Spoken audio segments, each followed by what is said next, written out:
Thank you. Thank you. Thank you రా. Voice క్లియర్గానే ఉందా? Yes అన్న, క్లియర్ గా ఉంది. రైట్. క్లియర్ ఉన్నా? యా. లాస్ట్ వీక్ మనం కొంచెం ఇంటరాక్టివ్ దీంట్లోకి వెళ్ళాను. ఈ వీక్ నేను స్క్రిప్చురల్గా నా థాట్స్ గ్రౌండ్ చేయడానికి ట్రై చేస్తాను అని చెప్తా ఉన్నాను. అంటే వాక్యం అయితే నేనేం చెప్పను, కానీ మనం కొన్ని విషయాలు జాగ్రత్తగా గమనించుకోవడానికి మనం ప్రయత్నం చేద్దాం. అంటే దీనికి సొల్యూషన్ నా అండర్స్టాండింగ్లో నుంచి నా పాయింట్ ఆఫ్ వ్యూ ముందు పెట్టడానికి ప్రయత్నం చేస్తాను ఫాస్ట్గా. అక్కడ నుంచి మనం టైంని బట్టి మనం కొంచెం దాన్ని డిస్కషన్లోకి తీసుకువెళ్ళటానికి ప్రయత్నం చేద్దాం.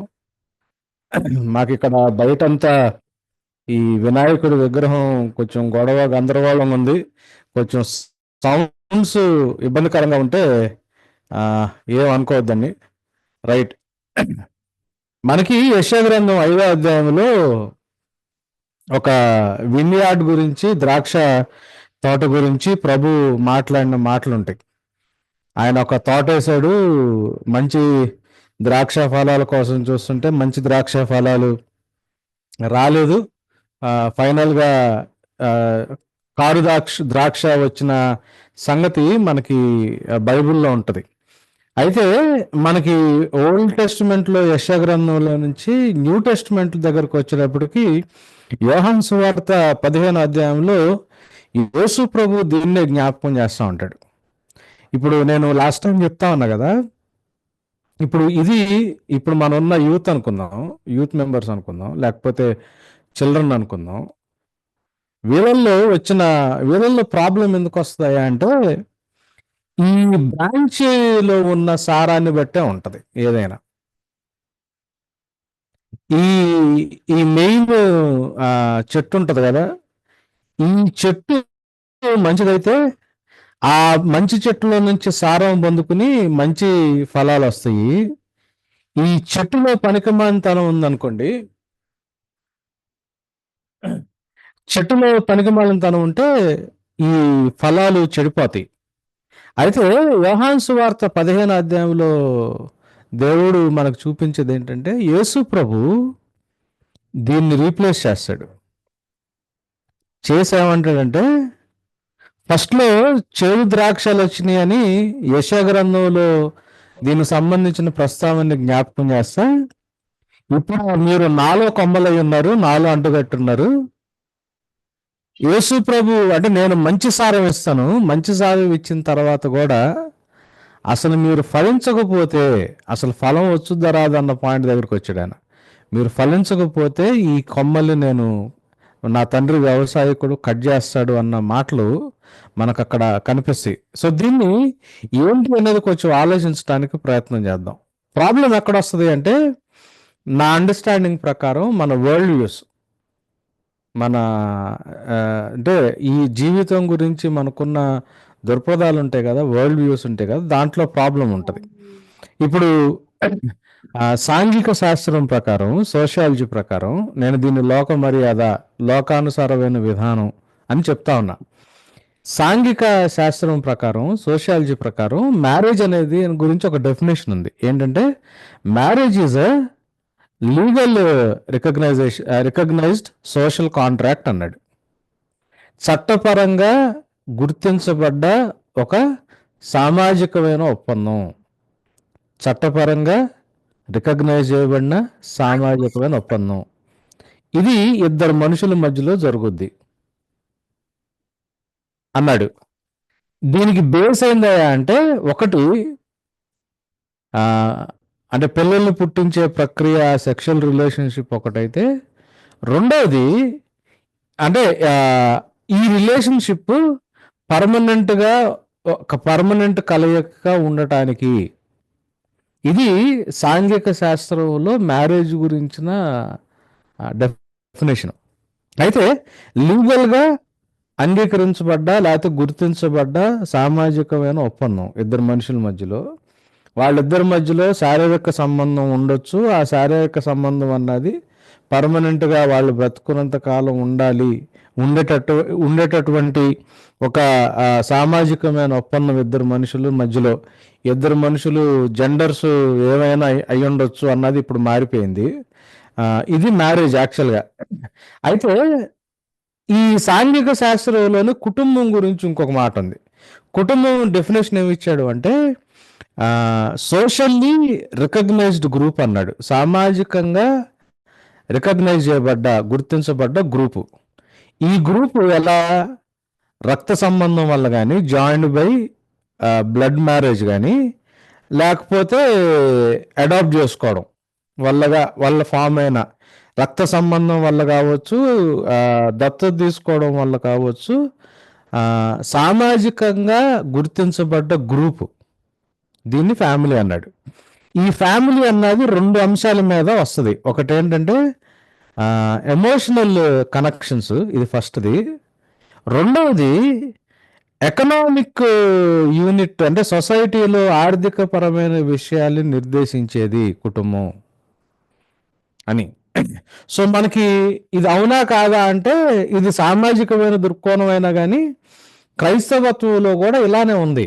మనకు మ్యారేజ్ అనుకోండి, సరే అమ్మాయి అబ్బాయి ఇష్టపడ్డారా, లేకపోతే మనకు అమ్మాయి నచ్చిందా, మన అమ్మాయికి అబ్బాయి నచ్చాడా, లేకపోతే మన అబ్బాయికి అమ్మాయి నచ్చారా, కొంచెం ఎమోషనల్ కనెక్ట్తో చూసుకుని మన ఫ్యామిలీతో కలుస్తారా లేదా అన్న పాయింట్లో చూస్తారు.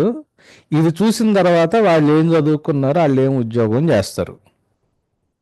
అబ్బాయితో పాటు అబ్బాయి హైదరాబాద్లో ఉంటాడు కాబట్టి ఒక్కడే ఉద్యోగం చేస్తే ఇప్పుడున్న కాలంలో సరిపోవట్లేదు కాబట్టి అమ్మాయి కూడా ఏదన్నా చదువుకున్నది అయి ఉండి ఉద్యోగం చేసుకుంటే ఫ్యామిలీకి బాగుంటుంది. మన మ్యారేజ్ రిలేషన్షిప్స్ అన్నీ ఎట్లా మన కుటుంబంతో కలుస్తారా లేదా, ఎమోషనల్ కనెక్ట్ ఫస్ట్ది, ఆ మైండ్ సెట్ ఉందా లేదా.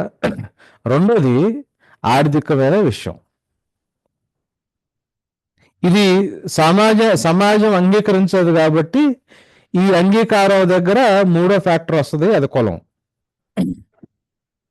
ఈ మూడు ఫ్యాక్టర్స్ మీద ఇప్పుడు మామూలుగా క్రిస్టియన్ మ్యారేజెస్ సంబంధాలు చూడటం మీరు గమనించండి. ఈవెన్ బిలీవర్స్ దీంట్లో కూడా.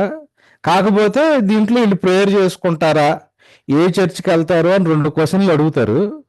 ప్రేయర్ ఒకటి, చర్చ్ గురించి 2 క్వశ్చన్లు అడుగుతారు. కానీ ఇది పెద్ద ప్రామినెన్స్లోకి రాదు. ఎందుకు అంటే మన కుటుంబంతో కలిసిపోయేటట్టు ఉంటే, అమ్మాయి కూడా చదువుకుని ఉద్యోగం చేసుకుని 4 రాళ్ళు సంపాదించుకునే ఇది ఉంటే, మన కులపోళ్ళే అయితే బేసికల్గా ఏమవుతుంది అంటే మ్యారేజ్ కుదిరిపోతుంది. సో జనరల్గా ఈ రెండు కూడా, మ్యారేజ్, ఫ్యామిలీ, ఈ రెండు కూడా సోషియాలజీ ప్రకారం, సాంఘిక శాస్త్ర ప్రకారం సొసైటీ, సమాజం అంగీకరించబడ్డ రోల్స్ కిందే మనం తీసుకుంటాం. అదే కాన్సెప్ట్లో ఉంటుంది. అయితే ఇదే మళ్ళీ సాంఘిక శాస్త్ర ప్రకారం ఫ్యామిలీస్ 2 రకాలుగా ఉంటాయి. ఫ్యామిలీ ఆఫ్ ఓరియంటేషన్ అని, అంటే ఒకే ఇంట్లో పుట్టిన వాళ్ళని ఒక కుటుంబం అంటాం. అంటే నేను, మా తమ్ముడు, మా అక్క, మా చెల్లి, లేకపోతే మా బాబాయి, మా మామయ్య, ఇది ఒక టైప్ ఆఫ్ ఫ్యామిలీ. లేదా వివాహం ద్వారా ఫామ్ అయ్యే దాన్ని ఫ్యామిలీ అంటాం. మన మైండ్లో ఈ 2 రకాల ఫ్యామిలీస్ ఉంటాయి. అంటే మా ఫాదర్ తరపు ఫ్యామిలీ, మా ఆవిడ తరపు ఫ్యామిలీ. ఈ ఫ్యామిలీ అంటే ఇట్లా మ్యారేజ్ ఓరియంటేషన్లో కానీ, లేకపోతే పుట్టిన ఇంటిలో నుంచి వచ్చే కాన్సెప్ట్లో కానీ కుటుంబం అన్న అవగాహన ఉంటుంది మైండ్లో. దాంతోపాటు ఇందాక నేను చెప్పినట్టు ఒక కుటుంబం ఫామ్ అవ్వాలంటే మనకి 2 ఫ్యాక్టర్స్. ఒకటి స్ట్రాంగ్ ఎమోషనల్ టైస్, దీర్ఘకాలికంగా ఎమోషనల్గా మనుషుల మధ్యలో బంధం ఏర్పడుద్దా లేదా, ఇది ఫస్ట్ పాయింట్ మనం చూసేది. రెండోది ఏం చూస్తాం ఏంటంటే economic and power structures of the society. సమాజంలో బ్రతకడానికి మా అమ్మాయిని అడు పోషించగలిగేంత ఉద్యోగం ఉందా, లేకపోతే మా అబ్బాయితో పాటు కలిసి ఉద్యోగం చేసుకుని 4 రాళ్ళు సంపాదించుకునే చదువైన అమ్మాయి దగ్గర ఉందా, లేకపోతే వీళ్ళకి వెనకాలేమన్నా ఆస్తులు ఉన్నాయా.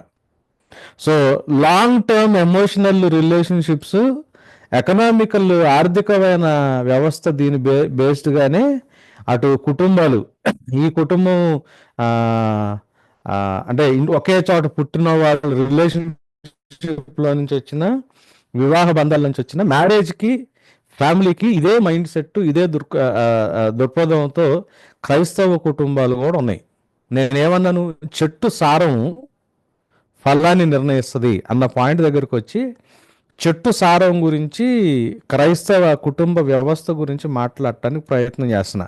నేను అట్లా ప్రయత్నం చేస్తా ముందు ఏం చేస్తున్నానంటే, బయట ఉన్న వరల్డ్ వ్యూ, సాంఘిక శాస్త్రం, అదే లోకానుసారమైన ప్యాటర్న్, లోకానుసారమైన విధానం, కుటుంబం అంటే ఏంటి, ఆ, వివాహం అంటే ఏంటి అన్న పాయింట్లో నేను మాట్లాడుతా ఉన్నా. అయితే మనం ఇంకొంచెం ముందుకు వెళ్ళడానికి ప్రయత్నం చేద్దాం. నేను లోక మర్యాద ప్రకారం, అంటే లోకంలో ఉన్న విధానం ప్రకారం మాట్లాడుతున్నా.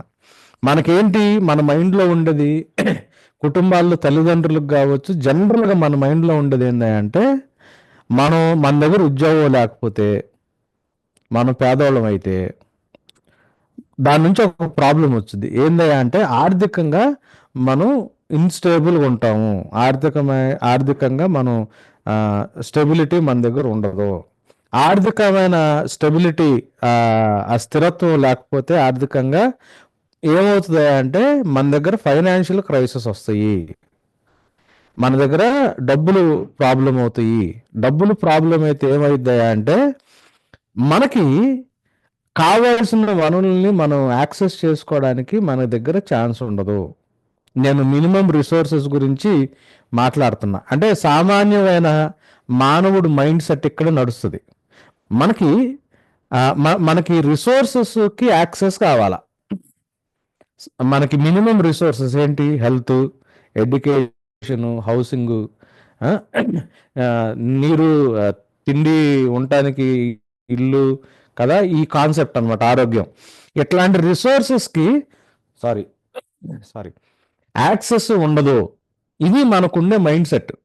సో మనం ఏమనుకుంటామంటే, మన పిల్లలు కానీ చదువుకుంటే, మంచి చదువు ఉంటే వాడికి ఒక ఉద్యోగం వచ్చుద్ది, లేదా ఆడి బిజినెస్ ఏదో ఒకటి పెట్టుకోగలడు. ఆడికి ఉద్యోగం వస్తే ఏం జరుగుద్దయ్యా అంటే, ఆర్థికంగా వాడు కొంచెం స్థిరపడతాడు, ఆర్థిక పరమైన స్థిరత్వం వస్తుంది. ఆర్థిక పరమైన స్థిరత్వం వస్తే ఏమవుద్ది అంటే, ఫైనాన్షియల్గా అంటే నాకు డబ్బుల విషయంలో నాకు కొదవ ఉండదు. డబ్బుల విషయంలో కొదవ ఉండకపోతే ఏమవుతాయా అంటే, నాకు కావాల్సిన, నాకు నా కుటుంబానికి, లేకపోతే నా కొడుకు వాడి భవిష్యత్తులో వాడికి కావాల్సిన ఆ మినిమం రిసోర్సెస్కి వాడికి యాక్సెస్ వస్తుంది, వనరులు వస్తాయి.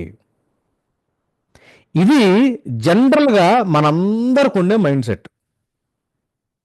ఇది మనందరికి ఉండే మైండ్ సెట్. సో పేరెంట్స్ అందరూ ఏం చేస్తారు, అప్పు ఇది చేసో వాడిని కూర్చోబెట్టి ఒక మంచి స్కూల్లో చేర్పించి, అప్పులు చేసి ఎడ్యుకేషన్ వాడు చదివియాలా. చదువు ఎందుకయ్యా అంటే, వాడికి ఉద్యోగం రావాలా. ఉద్యోగం ఎందుకయ్యా అంటే, వాడికి ఆర్థికంగా బలహీనం ఉండకూడదు. ఆర్థికమైన బలం ఎందుకయ్యా అంటే, వాడు ఫైనాన్షియల్గా వీక్నెస్ వస్తుంది. ఫైనాన్షియల్గా బాగుంటే ఏం జరుగుద్దయ్యా అంటే, వాడికి కావాల్సిన కనీస వనరులు వాడు సంపాదించుకుంటాడు. సో మనం ఏం చేస్తున్నారు తల్లిదండ్రులు, వాడికి ఎంతసేపుడికి పిల్లోడికి ఈ ఎడ్యుకేషన్ ఒక్కటే.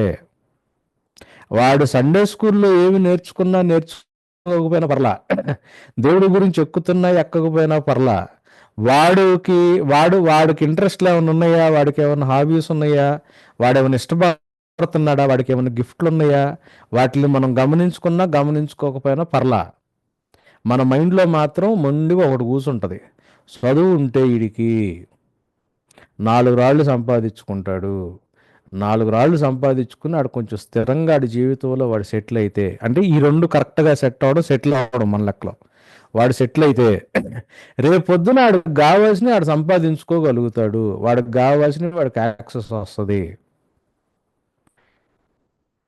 ఇది ఎప్పుడైతే దీని మీద ఎక్కువ ఫోకస్ పెట్టి ఈ ఏరియాని వర్కౌట్ చేయడానికి మానవులు అంటే మనుషులు ప్రయత్నం చేస్తూ ఉన్నారు. దీంట్లో నుంచి కొన్ని ప్రాబ్లమ్స్ వస్తూ ఉన్నాయి. ఒకటి ఏందంటే మనం మన పనికి మన జీవితానికి మధ్యలో వర్క్ లైఫ్ బ్యాలెన్స్ దెబ్బతింటుంది. ఫస్ట్ ప్లేస్ మన వర్క్ మన జీవించడానికి దేవుడు కొన్ని పద్ధతులు పెట్టాడు. ఏ టైంలో పండుకోవాలా, ఏ టైంలో లెగవాలా, ఏ టైంలో విశ్రాంతి తీసుకోవాలా, ఏ టైంలో ఏం చేయాలన్నది దేవుడు లైఫ్కి సంబంధించిన కొన్ని నియమాలు పెట్టాడు సృష్టించినప్పుడు. అంటే ఫిజికల్ సిక్నెస్, శారీరకమైన బలహీనతలు వస్తాయి. శారీరకమైన బలహీనతలతో పాటు సైకలాజికల్ ఇష్యూస్ వస్తున్నాయి. ఒంటరితనం,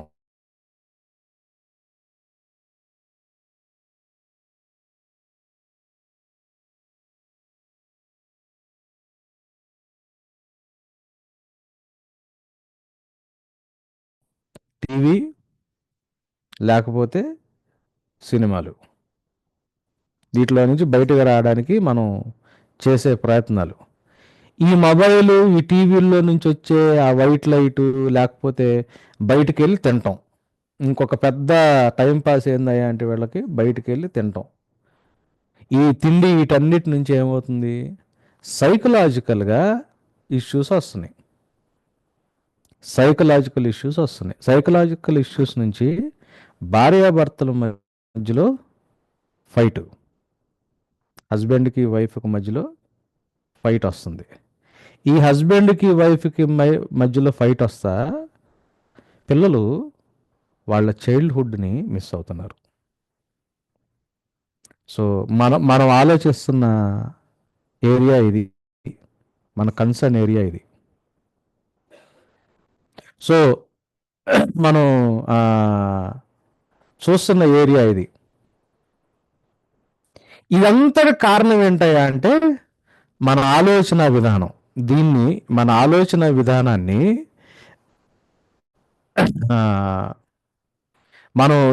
ఏమంటారంటే బైబిల్ ప్రకారం మైండ్ అంటారు.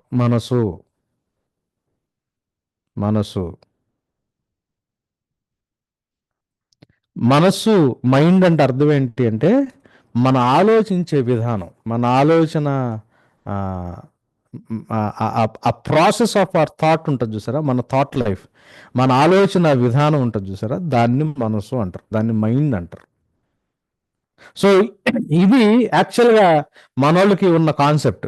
సో నేను ఇందాక చెప్తా ఉన్నా కదా, సో మనకి 4 ఫ్యాక్టర్స్ మీదే జీవితాలు నడుస్తున్నాయి. అది అన్యుల జీవితాలు కావచ్చు, క్రైస్తవుల జీవితాలు కావచ్చు.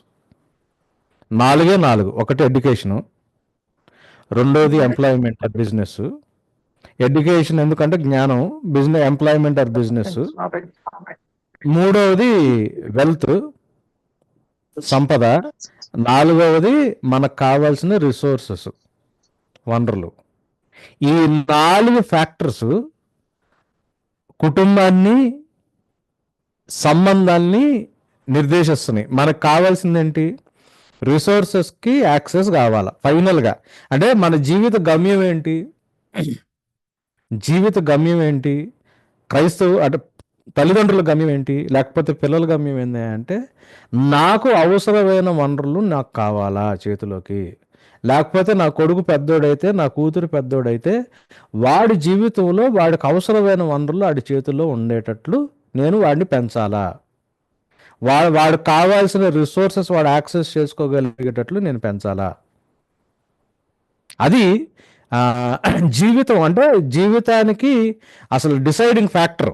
ఇంకే డెసిషన్ తీసుకున్నారు తల్లిదండ్రులకి అంటే ఏముండాలా, ఆర్థికమైన పరిస్థితుల మీద నాకు కంట్రోల్ ఉండాలా, లేకపోతే నా కొడుకు పెద్దోడైతే వాడు ఆర్థిక పరిస్థితుల మీద వాడు కంట్రోల్ సంపాదించుకోగలిగే స్టేజ్లో ఉండాలంటే వాడికి ఏమవ్వాలా, ఎంప్లాయ్మెంట్, ఉద్యోగం కానీ బిజినెస్ కానీ జీవితానికి ప్రయారిటీ అవ్వాలా, అవుతుంది. దానికి అంటే ఎంప్లాయ్మెంట్, ఉద్యోగం అన్నది ప్రయారిటీ అయితే, లేకపోతే బిజినెస్ అన్నది ప్రయారిటీ అయితే అంటే బిజినెస్ ఇప్పుడు మనలాంటి మిడిల్ క్లాస్ వాళ్ళ దగ్గర ఉండదు కాబట్టి కొంచెం డబ్బులు ఉన్న వాళ్ళు దీని గురించి ఆలోచిస్తారు. ఎందుకంటే దీనికి పెట్టుబడి కావాలా. దీని గురించి మనం ఆలోచించేదంతా జాబ్, ఉద్యోగం గురించి. ఉద్యోగం ప్రయారిటీ, ఉద్యోగం ప్రయారిటీ, ప్యాకేజ్ వచ్చే ఉద్యోగం ప్రయారిటీ. ఎందుకు అందరు ఇంజనీరింగ్లు, డాక్టర్ అయినా కూడా మళ్ళీ ప్యాకేజ్ వచ్చుద్ది కాబట్టి దాంతోపాటు కొంచెం గౌరవం ఉంటుందన్న పాయింట్ కలుస్తుంది. ఈ మధ్య సీఏలు ఎందుకు? ప్యాకేజ్ వచ్చే ఉద్యోగం. ప్యాకేజ్ ఎందుకు? ఆర్థికమైన స్థిరత్వం. ఆర్థికమైన స్థిరత్వం కంట్రోల్ చేతిలో ఉంటే ఏమవుద్ది? నాకు కావాల్సిన వనరులు నా చేతికి వస్తాయి. సో ఇవన్నీ చేతిలోకి రావాలంటే వాడికి అవసరమైంది ఏంటి? జ్ఞానం. జ్ఞానం ఎక్కడొచ్చుద్ది? ఉద్యోగం. ఎట్లాంటి జ్ఞానం? ఉద్యోగం, జాబు క్రాక్ చేయగలిగే జ్ఞానం, ఉద్యోగం సంపాదించగలిగే జ్ఞానం, కావాల్సినంత ప్యాకేజీతో ఉద్యోగం సంపాదించగలిగే జ్ఞానం. సో ఈ 4 ఫ్యాక్టర్స్ మనిషి మైండ్లో ఉంటున్నాయి. కానీ యేసుప్రభు ఏమన్నాడు తెలుసా? మీరు ఏమి తిందుమో ఏమి ధరించుకుంటారో అని దీని గురించి యోచించొద్దు. ఇది నీకు కావాలని నీ తండ్రికి తెలుసు. మొదట నా నీతిని, నా రాజ్యాన్ని వెతికితే ఇవన్నీ ఆటోమేటిక్గా వస్తాయి. ఇది యేసుప్రభు చెప్పే మాట, బైబిల్ చెప్పే మాట. ఆదికాండం నుంచి ప్రకటన గ్రంథం దాకా దేవుడు మానవులకి ఇవ్వడానికి ప్రయత్నం చేసిన అష్యూరెన్స్ ఏంటంటే, నీకేం కావాలో నాకు తెలుసు, నీకేం కావాలో నాకు తెలుసు, నేను ఇస్తా. నీది నువ్వు సంపాదించుకుని బ్రతకడానికి కాదు, నేను ఏర్పాటు చేసుకుంది అని దేవుడు కంటిన్యూస్గా చెప్పడానికి ప్రయత్నం చేస్తా ఉన్నాడు. సరే, మన ఫోకస్ అంతా ఇక్కడ ఉంటుంది. అయితే ప్రాబ్లం ఏమవుతుందంటే మనకి సెక్యూరిటీది, మనకి భద్రత ఇది. యేసు ప్రభు నమ్ముతున్నావు అని ఊరికనే చెబుతాం. నా కొండ, నా కోట, నేను నమ్ముకున్న నా దేవుడని, నేను మహోన్నతుడి గురించి మాట్లాడుతున్నాను అని మనం కీర్తనలు వల్లిస్తాం. కానీ మనకు సెక్యూరిటీ అంత ఏంది అంటే ఈ 4 మన ప్రార్థన, మన చర్చ్ గోయింగ్, మన బైబిల్ రీడింగ్ అంతా ఎక్కడి వరకు వచ్చింది తెలుసా? దేవుడు సహాయంగా, దేవుడు గైడెన్స్ ఈ 2 విషయాల్లోనే ఉంటుంది. ఏది? దేవుడి దగ్గరికి హెల్ప్ కోసం వెళ్తాం, దేవుని గైడెన్స్ కోసం వెళ్తాం. ఎందుకు? నా కొడుక్కి బాగా చదువుకునేటట్టు హెల్ప్ చేస్తాడు, నా కొడుక్కి మంచి ఉద్యోగం వచ్చేటట్టు హెల్ప్ చేస్తాడు, నా కొడుక్కి బాగా చదువు వచ్చేటట్టు హెల్ప్ చేస్తాడు, నా కూతురికి లేకపోతే నా కొడుక్కి, లేకపోతే నా కూతురికి నా కొడుక్కి మంచి జాబ్, మంచి ప్లేస్మెంట్ వచ్చేటట్టు చేస్తాడు. ఇక్కడ దాకా దేవుడు హెల్ప్ కోరతాం, దేవుడు గైడెన్స్ కోరతాం, దేవుడిని ఎంతవరకు లిమిట్ చేస్తాం. ఆర్థికంగా మనకి కొంచెం కంట్రోల్ వస్తే ఇక్కడ దేవుడిని వాడం. దేవుడు ప్రభా నాకు ఇప్పుడు ఇంత ఇంత జీతం వేస్తున్నావు, నాకు 1,00,000 రూపాయలు ఇస్తున్నావు నెలకి, నాకు ఒక 40,000 50,000 నా ఇంట్లో సరిపోతున్నాయి, నాకు ఇంకొక 50,000 మిగులుతున్నాయి. ఇక్కడ నేను ఎవరైనా పాస్టర్ దగ్గరికి వెళ్ళి, ఆ బ్రదర్ నాకు ఒక 1,00,000 రూపాయలు శాలరీ వస్తుంది, నాకు ఒక 50,000 మా ఇంట్లో సరిపోతుంది, మిగతా 50,000 ఏం చేయాలో దేవుడు చెప్తే ఏంటో కనుక్కోండి నేను ఎప్పుడన్నా అడిగారా? అక్కడ అడగం. మా వాడు ఏ గ్రూప్లో చేరాలి, దేవుడు చెప్తావేంటి బ్రదర్, ప్రార్థన చేసి చెప్పండి. మా వాడు ఏ కాలేజీలో చేరాలో దేవుడు చెప్తావేంటో ప్రార్థన చేయండి. ఇట్లా దేవుడిదంతా ఈ 2 వరకే. దేవుడు సహాయమైనా కానీ వాక్యానుసారమైన గైడెన్స్ మాత్రం ఈ 2 దాకా పెడతాము. ఆర్థికమైన విషయాల్లో దేవుడు మనకి ఒకవేళ ఆ దేవుడు ఇస్తే దాంట్లో దేవుడిని రానియము. మనకి ఏది అవసరమో లేదో వాక్యానుసారంగా మన వనరుల్ని మనం కంట్రోల్. బ్రదర్ నాకు టీవీ కొనుక్కోవాలని ఉంది, దేవుడు చెత్తవేనా కాదా? ఆల్రెడీ 32 ఇంచెస్ టీవీ ఉంది, రేపు అమెజాన్లో సేల్ నడుస్తూ ఉంది, 65 ఇంచెస్ టీవీ డిస్కౌంట్లో వస్తుంది, అది తీసుకోవడం దేవుడు చెత్తవా కాదా? మనం అడగం. ఈ 2 మాత్రం మన కంట్రోల్లోనే ఉంటాయి. దేవుణ్ణి ఇక్కడ వరకే పరిమితి చేసి మన చర్చిదే, మన ప్రార్థనదే. ఈ 2 కాకుండా మనకి ఇంకో 2 ఉంటాయి. ఏందంటే హెల్త్ బాగా లేకపోతే హెల్త్ కోసం దేవుడిని అడుగుతాం, లేదా మనం ఎక్కడికైనా వెళ్తుంటే లేదా ఏమైనా ప్రాబ్లం వస్తే ప్రొటెక్షన్ కోసం దేవుడిని అడుగుతాం. ఇక అంతే. ఈ రెండు మన అవసరత ఏంటి, మన ప్రయారిటీ ఏంటి, దాంట్లో దేవుడు సహాయం చేయాలా, మనకు బాగా లేకపోతే బాగు చేయాలా, మనకి ప్రాబ్లం వస్తే మనకు భద్రత ఇవ్వాలా. ఇక ఇక్కడ నుంచి మనం దేవుణ్ణి ముందుకు తీసుకెళ్లే ప్రాసెస్లో అసలు మనం ఉండం. అయితే ఇప్పుడు ఇట్లాంటి పరిస్థితుల్లో భర్తకి కొన్ని ఎక్స్పీరియన్స్లు ఉంటాయి, వాడికి ఒక ఒపీనియన్ ఉంటుంది, కాబట్టి లైఫ్ సెక్యూరిటీ గురించి వాడికి ఒక ఆలోచన ఉంటుంది. భార్యకి కొన్ని ఎక్స్పీరియన్స్లు ఉంటాయి, ఆమెకు కొన్ని ఒపీనియన్లు ఉంటాయి, జీవితం ఏంటి, జీవితంలో భద్రత ఏంటని ఆమెకు కొన్ని ఒపీనియన్లు ఉంటాయి. సపోజ్ ఒక కొడుకు ఉన్నాడు, ఆ డిగ్రీ చేస్తున్నాడు అనుకుందాం, వాడికి కొంత ఎక్స్పీరియన్స్ ఉంటుంది, లైఫ్ మీద ఆడికి ఒపీనియన్ ఉంటుంది, జీవితం ఎట్టుంటే బాగుంటుందని ఆడికి ఒకటి ఉంటుంది. ఇంకోడు ఉన్నాడు, ఆడి చిన్నోడు అనుకుందాం, ఆడికి ఎక్స్పీరియన్స్ ఉండదు, ఒపీనియన్ ఉండదు, ఆడికి ఏవో ఇంట్రెస్ట్లు ఉంటాయి, క్రికెట్ లేకపోతే గిటారు లేకపోతే ఏదో ఉంటాయి ఆడికి. ఆ ఇంట్రెస్ట్లు ఇవన్నీ షార్ట్ టర్మ్, ఆడికి లాంగ్ టర్మ్ కూడా ఉండవు. ఇక వాడికి కొన్ని ఇంట్రెస్ట్లు ఉంటాయి.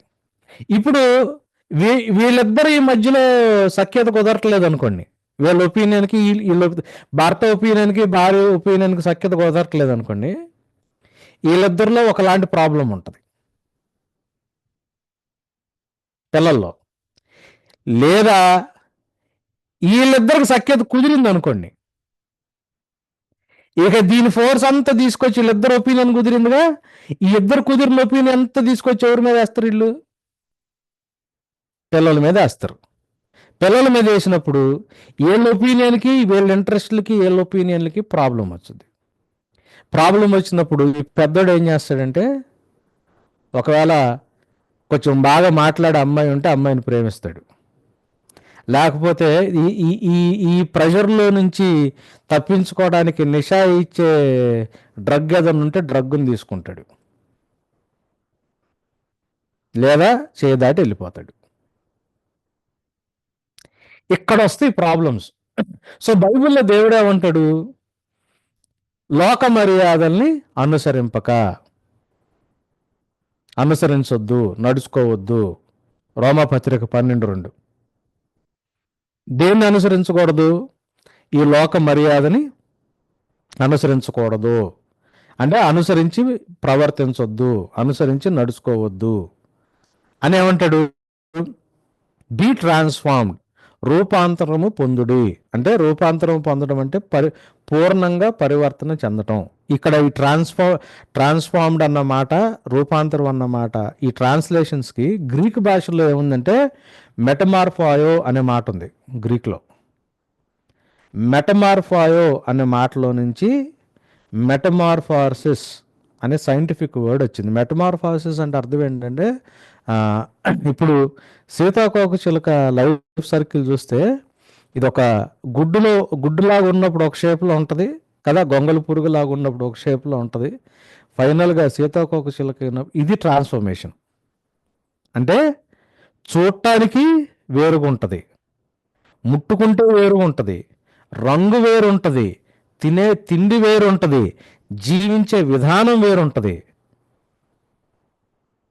కంప్లీట్ పరిపూర్ణమైన పరివర్తన, కంప్లీట్ చేంజ్.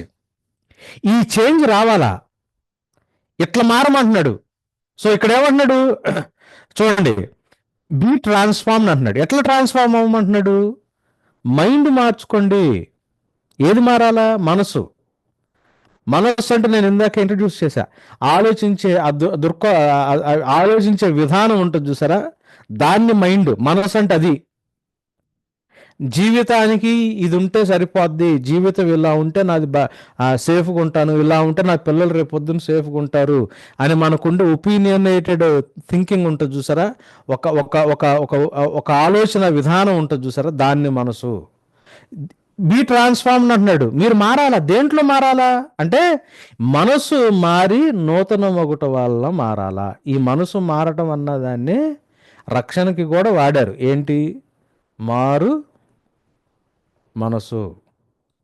మారు మనసు అంటే అర్థం ఏంటి, ఇంగ్లీష్లో రిపెంటెన్స్ అన్న మాట, దీనికి రెన్యూవింగ్ ఆఫ్ యువర్ మైండ్ అన్నది రిపెంటెన్స్కి ఈ మాట బదులు రిపెంటెన్స్ అని వాడారు, కానీ తెలుగులో దానికి దీనికి కరెక్ట్ సెన్స్ వాడారు. మారు మనసు అంటే మనసు ఏమవ్వాలా, మారాలా.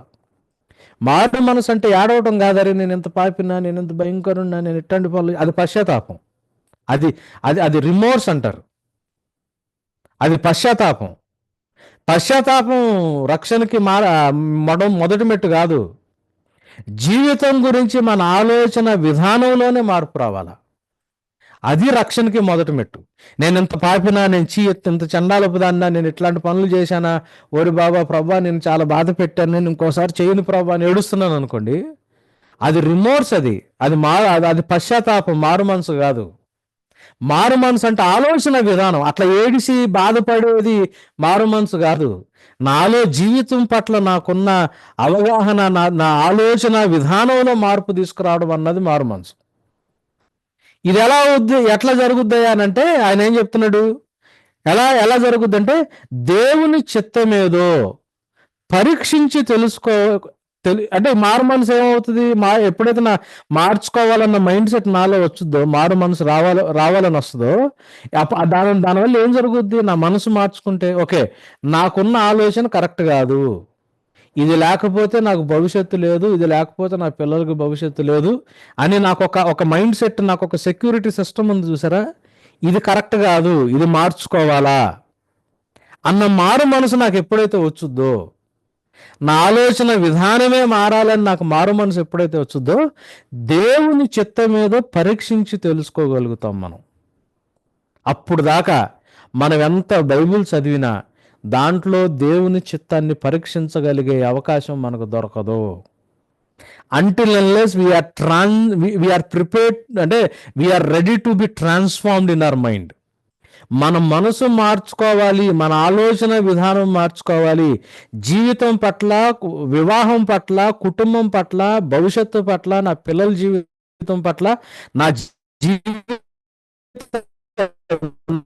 నా ఆలోచన విధానమే మారాలి అని నేను నిర్ణయం తీసుకునేంత వరకు దేవుని చిత్తం ఏంటో పరీక్షించి తెలుసుకోవడం అన్నది ఇంపాసిబుల్.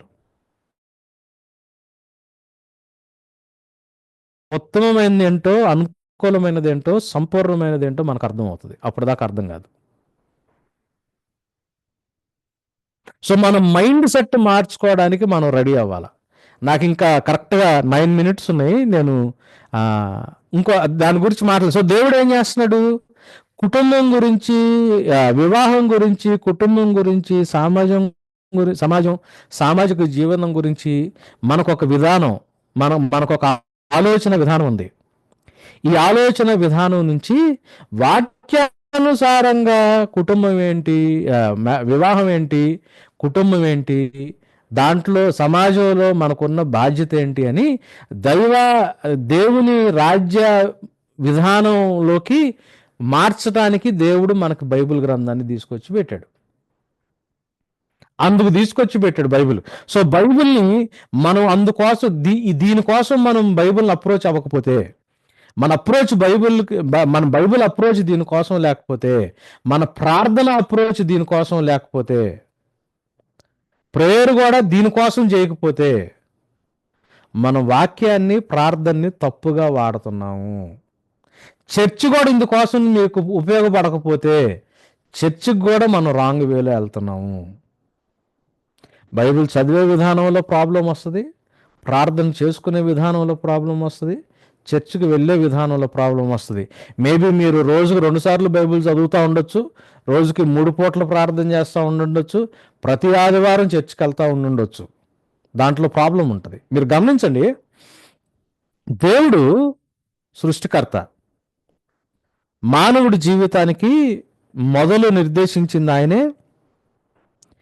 దాని గమ్యాన్ని నిర్దేశించింది ఆయనే. రాజులైన యాజక సమూహంగా, దేవుని ప్రతినిధులుగా ఈ సృష్టిని పరిపాలించడానికి దేవుడు మానవుణ్ణి సృష్టించాడు. ఇది ఆదికాండం స్టార్టింగ్లో కనిపిస్తుంది. ప్రకటన గ్రంథంలోకి వచ్చేటప్పటికి మానవులు వాళ్ళకు అప్పగిచ్చిన పని చేస్తా శాశ్వత కాలం యేసు ప్రభువు చేత సరిచేయబడి శాశ్వత కాలం దేవునితో పాటు జీవించగలిగే స్థితిలోకి వెళ్తారు. ఎఫెసీ పత్రిక 1:3-6 దాకా, యేసుక్రీస్తు ద్వారా తనకి కుమారులుగా చేసుకోవాలని జగత్తు పునాది వేయబడక ముందే ప్రేమలో ఆయన మనల్ని ఏర్పరచుకున్నాడు. ఇది దేవుడు ఉద్దేశం. సో దీన్ని చేయడానికి ఈ ఈ ఇక్కడ నుంచి ఇక్కడికి వెళ్ళటానికి దేవుడు ఏం చేశాడంటే ఒక వివాహ వ్యవస్థను పెట్టి కుటుంబంగా ఎదిగి సమాజంగా ఎదగటానికి దేవుడు చిత్తానుసారమైన ప్లాన్ ఒకటి చేశాడు. నేను అందుకే ఇది గ్రీన్ కలర్లో పెట్టా. దేవుడు చిత్తానుసారమైన ప్లాన్ ఒకటి చేశాడు. అయితే ఏమైందా అంటే ఆ దేవుడి ఉద్దేశాన్ని ఎప్పుడైతే మర్చిపోతున్నామో మానవుడికి కొంత రెసిస్టెన్స్ వస్తుంది. మానవ జీవితానికి కొంత రెసిస్టెన్స్ ఉంది. ఎక్కడి నుంచి వచ్చింది? ఏమున్నాయి అంటే రెసిస్టెన్స్లో ఒకటేమో ఎక్స్టర్నల్, బయట నుంచి వచ్చేది ఏంటి? దురాత్మ శక్తుల యొక్క మనం చేసే పోరాటం మనుషులతో కాదంటారు కదా, ఇది ఒక శత్రువు, ఎనిమీ నెంబర్ 1. ఇది బాహ్యంగా ఉండేది. ఇంటర్నల్గా ఏంటంటే మన హృదయం, ఎనిమీ నెంబర్ 2. హృదయం అంటే చెప్పాను కదా, లెవ్ అనే మాట ఉంటుంది, లెవాబ్ అనే మాట హెబ్రీ భాషలో. దాని అర్థం ఏంటి? మన కోరికలు. ఆ కోరికల నుంచి మనకు కలిగే ఫీలింగ్స్, ఆ ఫీలింగ్స్ వల్ల మనకున్న జీవితం పట్ల మనకున్న సంకల్పం, ఆ సంకల్పాన్ని బట్టి మనకి ఏర్పడే అభిలాషలు, ఈ సంకల్పాన్ని అభిలాషని నెరవేర్చుకోవడానికి మనం సంపాదించుకునే జ్ఞానం. ఇది దేవుడిది కాదు, లోకానుసారమైన జ్ఞానం. చెప్తున్నాను చూడండి. మన కోరికలు, హృదయవాంఛలు, దేవుడు ఎవరికి కీడు తీసుకురాడు, ప్రతివాడు వారి స్వకీయ దురాశల చేత ఏడవబడి మరలు గొల్పబడి శోధనలో పడతాడు కదా, యాకోబు పత్రిక 1:13. నేను మామూలు పొడి మాటల్లో మీకు విషయం చెప్పడానికి ప్రయత్నం చేస్తున్నా. మన కోరికలు నుంచి భావాలు, ఆ భావాల నుంచి జీవితం పట్ల ఒక సంకల్పం, ఆ సంకల్పంలోంచి మనకు కొన్ని అభిలాషల్ని మనం నెరవేర్చుకోవడానికి మనం సంపాదించుకునే జ్ఞానం. ఈ రెండిట్లో యేసు ప్రభు ఏం చేశాడయ్యా అంటే సిలువ మీద. సో దీనివల్ల ఏమైంది? ఈ రెండు ప్రమాదాలు మానవుడు మన పోరాటం ఈ రెండిటితో అయినప్పుడు ఏమైంది అంటే వివాహ వ్యవస్థ చెడిపోయింది, కుటుంబ వ్యవస్థ చెడిపోయింది, సమాజం చెడిపోయింది. అందుకే ఇది రెడ్ లైట్లో పెట్టా. సో ఇట్లాంటప్పుడు దేవుడు మనకు సహాయం చేస్తున్నాడు. ఎట్లా సహాయం చేస్తున్నాడు? యేసు ప్రభు సిలువ మీద చనిపోయినప్పుడు వీటి యొక్క శక్తిని క్యాన్సిల్ చేసి నూతన నిబంధన వాగ్దానం కింద మనకి పరిశుద్ధాత్ముడిని, మీరు మారు మనసు పొంది పాపక్షమాపణ నిమిత్తం బాప్తిజం పొందినప్పుడు మీకేమవుద్ది? పరిశుద్ధాత్ముడు అనే వరం అనుగ్రహించబడుతుంది. సో బాహ్యంగా మనకున్న ఎనిమిని దేవుడు సిలువ మీద జయించి మన లోపలున్న ఈ హృదయాన్ని, ఎందుకంటే దీన్ని బట్టి మన ఆలోచన విధానాలు వస్తాయి. మన మైండ్ మారాలంటే మనం ఈ హృదయాన్ని ప్రభువుకి లోబర్చాల. సో దేవుడు ఏం చేశాడంటే ఇంటర్నల్గా హెల్ప్ చేయడానికి మనతో ఉండటానికి పరిశుద్ధాత్మని ఇచ్చాడు. సో పరిశుద్ధాత్మ దేవుడు వచ్చి ఏం చేస్తాడయ్యా అంటే మనల్ని ముద్రించి మనకి ఈ దైవికమైన ఉద్దేశాన్ని వాక్యానుసారంగా చెప్తాడు. ఏమని? అరే దేవుడు ఇందుకు నిన్ను సృష్టించాడు, నీ మొదలు ఇది, నీ గమ్యం ఇది, కుటుంబం ఎందుకు, వివాహం ఎందుకు, కుటుంబం ఎందుకు, సమాజంలో నీ స్థానం ఇది, దీనికోసం నేను దీన్ని జయించాను, వీళ్ళని జయించాను, నీ లోపల పరిశుద్ధాత్మని పెట్టి వీటిని నాకు లోబర్చడానికి నేను నీకు సహాయం చేస్తాను అని ఆత్మలో మనల్ని ముద్రించి దేవుడు మన మధ్యలో పనిచేస్తూ ఉంటాడు. సో మనం ఇది ఎప్పుడైతే మనం ప్రాపర్గా జయించి దేవుని ఆలోచన ప్రకారం మన వివాహాలు, మన కుటుంబాలు, మన సమాజాలు మనం కట్టుకోవడం మొదలు పెడతాము, దీంట్లో నుంచి వచ్చే ప్రోడక్ట్ ఏంటి తెలుసా? నెక్స్ట్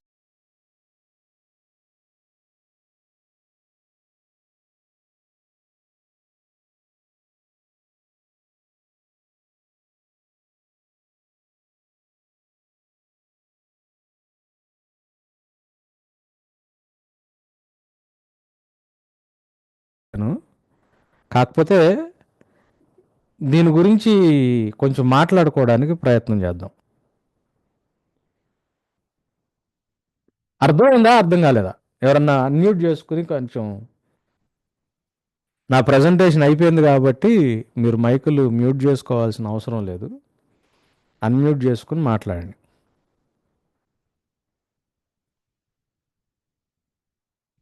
రూప్ గారు మీరు కూడా కొంచెం సహాయం చేస్తే, అంటే ఇద్దరం కొంచెం మోడరేట్ చేయగలిగితే.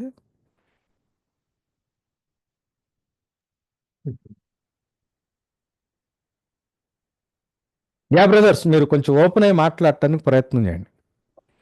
నేను ఫాల్ట్ ఎక్కడొచ్చిందో చూపించడానికి ప్రయత్నం చేశాను, దానికి సొల్యూషన్ ఎక్కడ వస్తుందో చూపించడానికి ప్రయత్నం చేశాను.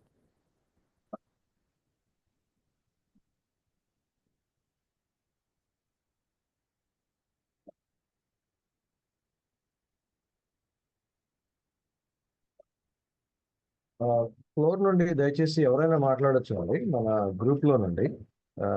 కాల్లో ఉన్నారు కాబట్టి so it's an open discussion, so that please come out with your opinions and any suggestions if there is any or anything you can discuss. Ravivarma అన్న, I think is ready. Yeah Ravivarma గారు, please. ఓపెన్ చేసి వందనాలు sir. వందనాలు, వందనాలు. అయితే దీనికి మళ్ళీ మూలంకి వెళ్తే మనకి విశ్వాసమేనండి. అంతే. అంటే మనం ఇప్పుడు ఈ దేవుని యందు ఉన్న విశ్వాసం కంటే ధనం యందు, తర్వాత ఈ లోకపు సెక్యూరిటీ పట్ల ఉన్న విశ్వాసం అధికమైతే మ్మ్. మా వేణీళ్ళు పోసుకో, ఏం శని మరీ శనీళ్ళు పోసుకుంటావు. మాధవ గారు,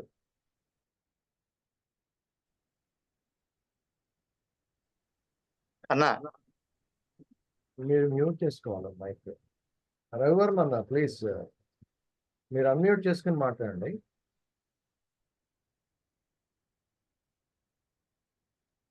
ఇంకెవరో మాట్లాడుతున్నారని అవకాశం ఇచ్చానండి.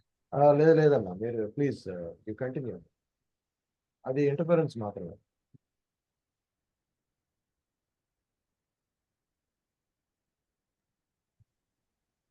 ఎంత విన్నా ఎంత నేర్చుకున్నా ఈ దేవుడు చూసుకుంటాడు, ఆయన మీద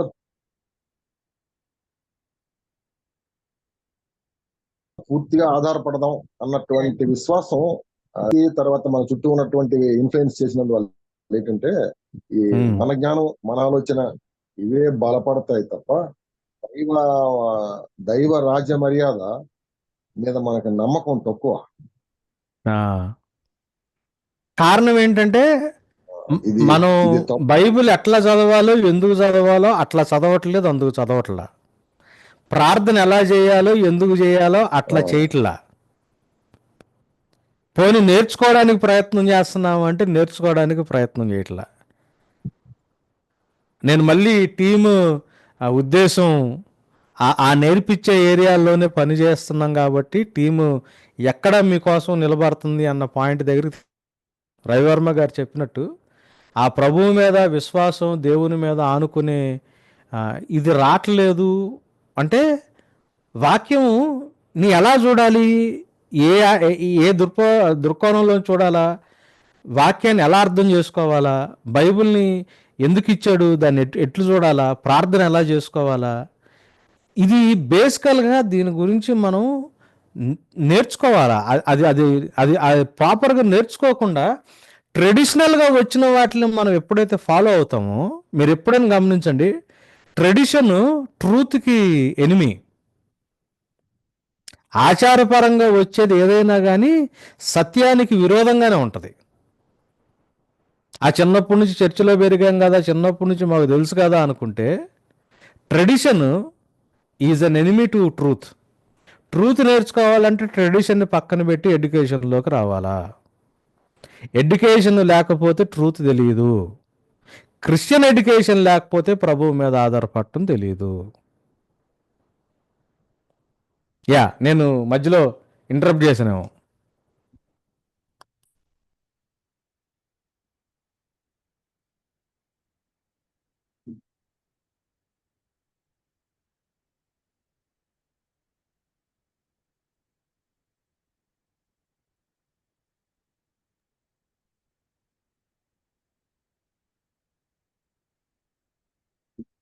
Praise Lord, Anna. Yeah Timothy గారు మాట్లాడండి. Yeah. So, yeah, this is nice, interesting topic for me as well, close to my heart. But I'm sorry I could not continuously follow that because of my work here. But still, what I understand is, um, యవనస్తులకి ప్రాముఖ్యంగా మనం church గురించి మాట్లాడుతున్నాం, కుటుంబం గురించి మాట్లాడుతున్నాం, అంటే వాళ్ళని ప్రభావితం చేసేది. And there are some other things that influence them, the society and also the school, the schooling, the teachers and around them, in the college. So how do you see that, or how do we deal with that in the societal education and everything? Yeah, ఇందాక నేను మాట్లాడుతున్నప్పుడు marriage, family, society మూడిటి గురించి మాట్లాడుతున్నా. ఇప్పుడు Christian community, ఇప్పుడు machine moment మీరు చూస్తే వాళ్ళు ఫ్యామిలీని ఇంపాక్ట్ చేశారు, మ్యారేజ్ వ్యవస్థను ఇంపాక్ట్ చేశారు, ఫ్యామిలీని ఇంపాక్ట్ చేశారు, సొసైటీని ఇంపాక్ట్ చేశారు. ఇప్పుడు నేను ఒక సరైన కుటుంబంగా నా కుటుంబాన్ని నేను కట్టుకోకపోతే, క్రైస్తవ కుటుంబాలు సరిగ్గా కట్టబడకపోతే సమాజంలో వాళ్ళ యొక్క ఇన్ఫ్లుయెన్స్ పోతుంది. ఇప్పుడు మీరు గమనించండి, తెలుగు స్టేట్స్లో ఒకప్పుడు ఎడ్యుకేషన్ సిస్టము క్రిస్టియన్స్ దగ్గర ఉండేది, మెడికల్ సిస్టమ్ క్రిస్టియన్స్ దగ్గర ఉండేది. ఇప్పుడు విలువలు లేకుండా చదువులు, విలువలు లేకుండా వైద్యము, సరైన మోరల్ ఎథికల్ వాల్యూస్ లేకుండా సమాజం అయిపోవడానికి క్రిస్టియన్ కమ్యూనిటీ ఎక్కడో సమాజం పట్ల ఉన్న బాధ్యతని ఆ ఎడ్యుకేషన్ ఫీల్డ్, మెడికల్ ఫీల్డ్ వదిలేశారు కదా. ఎందుకు వదిలేశారు? కుటుంబంగా వీళ్ళకున్న ఫోకస్ మారిపోయింది. మ్యారేజ్ ఎందుకు, ఫ్యామిలీ ఎందుకు, వాక్యానుసారంగా వాళ్ళిద్దరు కరెక్ట్గా కట్టబడినప్పుడు వాటి యొక్క ఇంపాక్ట్ సొసైటీ మీద ఎలా ఉండాలని ప్రభువు కోరుకున్నాడు. దేవుని రాజ్య స్థాపన, దేవుని రాజ్య నిర్మాణం అన్నది సొసైటీలో ఎట్లా జరగాలి? నీ చిత్తం పరలోకమందు నెరవేర్చబడినట్లు భూమి అందంతటా నెరవేర్చబడాలా, సువార్తని లోకంలోకి తీసుకెళ్లాలా, దేవుని విలువలు తీసుకెళ్లాలన్న ఆలోచన విధానంలోంచి పోయింది. సమాజం చెడిపోతుంది. ఒకడంట లారీ డ్రైవరు ఒక చిన్న పల్లెటూరులోంచి వెళ్తున్నాడంట, నైటు అటు తాగి ఉన్నాడంట. వెళ్తా అది చిన్న పల్లెటూరు, ఊరు మొత్తానికి ఒకటే లైట్ స్తంభం ఉందంట, దాన్ని గుద్దాడంట. స్తంభం పడిపోతే ఊరిలో వాళ్ళందరూ వాడిని గల్లా పట్టుకుని, ఏంద్రారి నువ్వు, మా ఊరికి ఒకటే ఉంది లైట్ పోల్, నువ్వు దాన్ని గుద్దావంటే ఆడన్నాడంట, సార్ అది వెలిగితే నేను ఎందుకు గుద్దుతాను సార్ అన్నాడంట. ప్రాబ్లం ఏంటంటే సమాజం బయట చీకటి ఉంది, ఆ చీకటిని పోగొట్టడానికి వెలుగ్గా ఉండమని పంపించింది ఎవరిని? దేవుడు. ఇప్పుడు నా వివాహము, నా కుటుంబము, నేను చీకట్లో దీపంలాగా వెలగడానికి నా కుటుంబం ఉంటే, సంఘంలో ఉన్న ప్రతి ఒక్క కుటుంబం ఒక్కొక్క దీపంలాగా వెలుగుతూ ఉంటే, మన పిల్లలు చీకట్లోకి ఎందుకు వెళ్తారు? సమాజంలో చీకటి పోవడానికి మనం పనిచేస్తూ ఉన్నప్పుడు, నా పిల్లోడు సమాజంలోకి వెళ్ళినప్పుడు, యూత్ ఈ సొసైటీలోకి వెళ్ళినప్పుడు వాళ్ళ మీద ఇంపాక్ట్ ఎట్లా ఉంటుంది? వాళ్ళకి ఎందుకు రాంగ్ ఇంపాక్ట్, డార్క్ ఇంపాక్ట్ ఉంటుంది యూత్ మీద? సమాజంలో చీకటి ఉంది. చీకటి ఎందుకు ఉంటుంది? వెలిగించబడిన దీపము మంచం కింద కుంచె కింద పెట్టడానికి కాదు కదా. అది కదా యేసు ప్రభువు చెప్పింది. The very structure of the marriage and family చెడిపోయినప్పుడు సమాజం మారిపోద్ది. మన పిల్లలు ఆ సమాజాన్ని బట్టి ఎఫెక్ట్ అవుతారు, వాళ్ళు చెడిపోతారు. So problem again is with the response. అంటే ఒక కుటుంబాన్ని కట్టుకునే భర్త మీద, భార్య మీద ఉంటుంది రెస్పాన్సిబిలిటీ, సమాజాన్ని కూడా.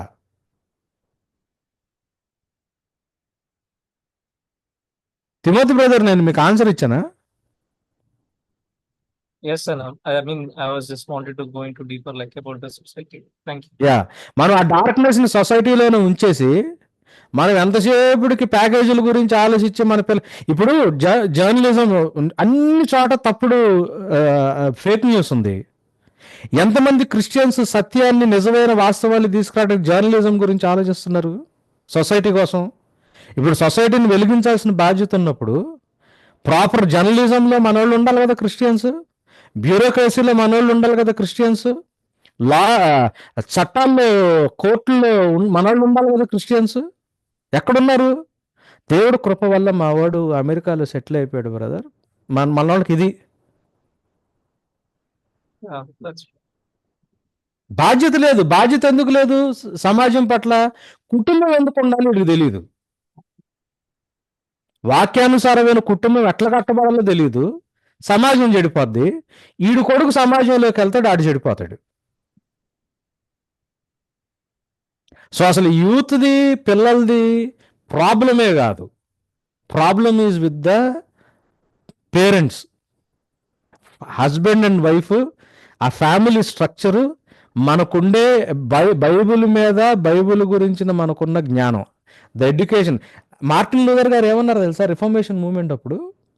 సంఘాల్లో రిఫర్మేషన్ వచ్చినంత మాత్రం సరిపోదు, ఎడ్యుకేషన్ పరంగా కూడా రిఫర్మేషన్ రావాలా. ఎడ్యుకేషనల్ రిఫర్మేషన్ లేకపోతే చర్చ్లో రిఫర్మేషను నీరుగారిపోద్ది. మీరు చరిత్ర తీసి చదవండి. రిఫర్మేషన్ మూవ్మెంట్, మనకి రిఫర్మేషన్ మూవ్మెంట్ పండుగ చేసుకోవడం తప్పితే యాక్చువల్గా ఏం జరిగింది చర్చిలో రిఫర్మేషన్ అన్న పాయింట్లో చదవము. Martin Luther was very much particular about that. సమాజాన్ని ఎఫెక్ట్ చేసే ఎడ్యుకేషన్ సిస్టము, మెడికల్ సిస్టము చర్చికి బాధ్యత తీసుకోవాలా. అది తీసుకోకపోతే సంఘంలో ఎంత రిఫర్మేషన్ తీసుకొచ్చినా దానివల్ల మనం ఏమీ చేయలేము అని అన్నాడు. ఇన్ని ప్రొటెస్టెంట్ చర్చెస్ భారతదేశంలో ఉండి మనం మనం మనం బాధ్యత, సమాజం గురించి బాధ్యత రహితంగా మనం ఉండి కేవలం నా కొడుకు గురించి నాకు, ఇప్పుడు నేను మా ఇంట్లో ముగ్గురు అండి, నేను పెద్దోడిని, నేను మినిస్ట్రీలో ఉన్నా, నా తర్వాత ఎన్ఆర్ఎస్ఎల్ సైంటిస్ట్, మా చివరోడు సాఫ్ట్వేర్. మా నాన్న ఇప్పటికీ మా ముగ్గురు గురించే ప్రార్థన చేస్తాడు ఇంట్లో. అయ్యా మా పెద్దోడు, మా రెండోవాడు, మా మూడోవాడు. అరే మేము ముగ్గురు సెటిల్ మా ఎట్టకొట్టు బతుకుతున్నాం కదా డాడీ, నీ చుట్టూ జనాలు ఉన్నారు. ఆయనకు ఆ పాయింట్ అర్థం కాదు. మా ఇల్లు, మా ఓడు జాగ్రత్తగా ఉండాలి, మా పెద్దోడు, మా రెండోవాడి పిల్లలు, మా మూడోవాడి పిల్లలు, మా పిల్లలు. There lies the problem.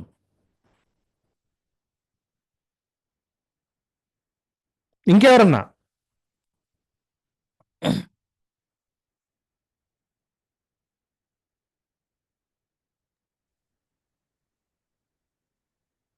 అన్నా, హలో. యా చెప్పండి అమ్మా. ఇందాక ట్రెడిషనల్ పీపుల్ సరిగా థింక్ చేయకపోవడం వల్ల, అంటే వాళ్ళకి టీచింగ్ సరిగా వెళ్ళకపోవడం వల్ల ఇలాంటి డెసిషన్ మేకింగ్ ఫ్యామిలీస్ లో ప్రాబ్లం వస్తుంది అన్నారు కదా. అవునమ్మా. ఆ వాక్యం తెలిసి కూడా, అంటే బాగా ఎలా డెసిషన్ తీసుకోవాలో తెలిసి కూడా పక్కకు తొలగిన వాళ్ళు లేరంటారా? ఎందుకు లేరు? అది గర్వం. అది అంటే నెక్స్ట్ జనరేషన్ లీడ్ చేయకుండా ఉన్న వాళ్ళు లేరంటారా? అది గర్వం. ఉన్నారు. కానీ మనకి ప్రాబ్లం ఏమవుతుందంటే, ఇప్పుడు నేను I come from A Lutheran background. మా ఇంట్లో దగ్గర 7 తాతలు లూథరన్ పాస్టర్స్ ఉన్నారు. ఒక ఆయన మా పెదనాన్న సిఎస్ఐ బిషప్, మాకు ఇట్లాంటిది ఉంది. మా ప్రాబ్లం ఏందా అంటే ట్రెడిషను. మా ఇళ్ళందరితో ప్రాబ్లం ఇదే. మా డాడీ ఇప్పుడు 80 years. నేను గత 7 సంవత్సరాలుగా మా డాడీకి బ్యాప్టిజం గురించి చెప్పడానికి ప్రయత్నం చేస్తున్నాను. ఆయనకు చిన్నప్పటి నుంచి ఉన్న లూథరన్ ట్రెడిషన్ అడ్డమైపోయి ఆయన బ్యాప్టిజం గురించి ఒప్పుకోవట్లే ఆయన ఇప్పుడు దాకా. ట్రెడిషన్ అంటే మాకు ట్రెడిషనల్గా తెలుసు కదా, ప్రార్థన అంటే చిన్నప్పటి నుంచి, అరే నువ్వు ఎగ్జామ్ ఉంది కదా ప్రార్థన చేసుకో, అమ్మమ్మ దగ్గర ప్రార్థన చేసుకోవడానికి వెళ్ళు, ఇది ఉంది కదా నాకు ప్రార్థన అంటే అట్లనే అర్థం అవుద్ది. అంకుల్ వచ్చాడు 23వ దావీదు కీర్తన చెప్పు అని నేను చెప్పగల వాళ్ళు మురిసిపోవడం, లేదా ప్రాబ్లం వస్తే 91వ దావీదు కీర్తన, పుట్టినరోజు అయితే 103వ దావీదు కీర్తన. బైబిల్ అన్ని మనకు వాక్యము, వాక్య సారాంశం, మన ప్రార్థన, మన అలవాట్లు అన్ని ఈ ఫ్రేమ్లోనే ఉంటాయి. ప్రాపర్ క్రిస్టియన్ ఎడ్యుకేషన్ ఉండదు.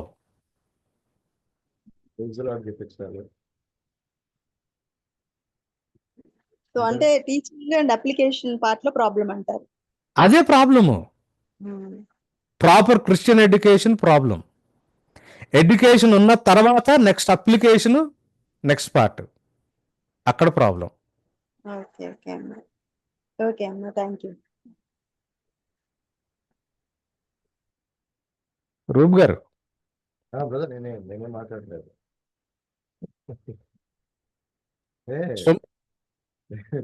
ప్రైజ్ లాడ్ చెప్పించాలి, ట్రెడిషనల్ థింకింగ్ అలవాటు చేస్తున్నాం, కానీ ఉమ్, ప్రాపర్ ఎడ్యుకేషన్ ఇది వాస్తవం, సువార్త అంటే ఇది అనేటువంటి విషయాలు అయితే మనం ప్రాపర్ గా అయితే వాళ్ళకి టీచ్ చేయట్లేదు. ఒకప్పుడు జోష్ అన్న ఒక విషయం చెప్పాడు. ఉమ్. మనకి ట్రెడిషన్ అంత అలవాటు ఏంటంటే, సిస్టర్ బ్రదర్ ఇంట్లో ఉన్నారా అంటే, లేరు బ్రదర్ బయటికి వెళ్ళారంటే, ఏమిలే సిస్టర్, మన బ్రదర్ మన ఇంకొక సిస్టర్తో మాట్లాడుతున్నారు చూస్తాను, అదే మీకు చెబుదామని వచ్చాను అంటే, ఈ బ్రదర్ సిస్టర్ భాష అక్కడే ఉంటుంది, దాని వెనకాల ఉండే భాష దానికే ఉంటుంది. మార్పు లేదు, ట్రెడిషనల్గా వచ్చే పదాలు మాత్రం ఉండి మనం బిలీవర్స్ అనుకుంటున్నాం.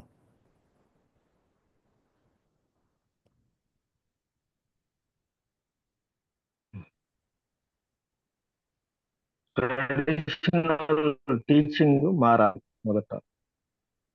యా, సతీష్ బ్రదర్ మీ వాయిస్ వినపడలేదు. అన్న ట్రెడిషనల్ టీచింగ్ మారాలన్న.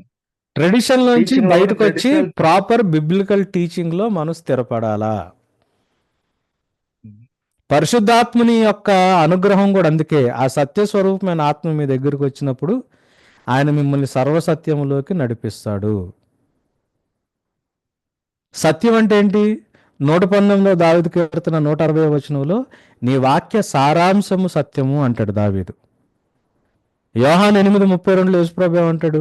మీరు సత్యాన్ని తెలుసుకుంటారు, ఆ సత్యం మిమ్మల్ని స్వతంత్రులుగా చేస్తుంది. లేకపోతే మనము బందికానాలో ఉంటాం, మన పిల్లల్ని కూడా అదే బందికానాలో ఉంచుతాం.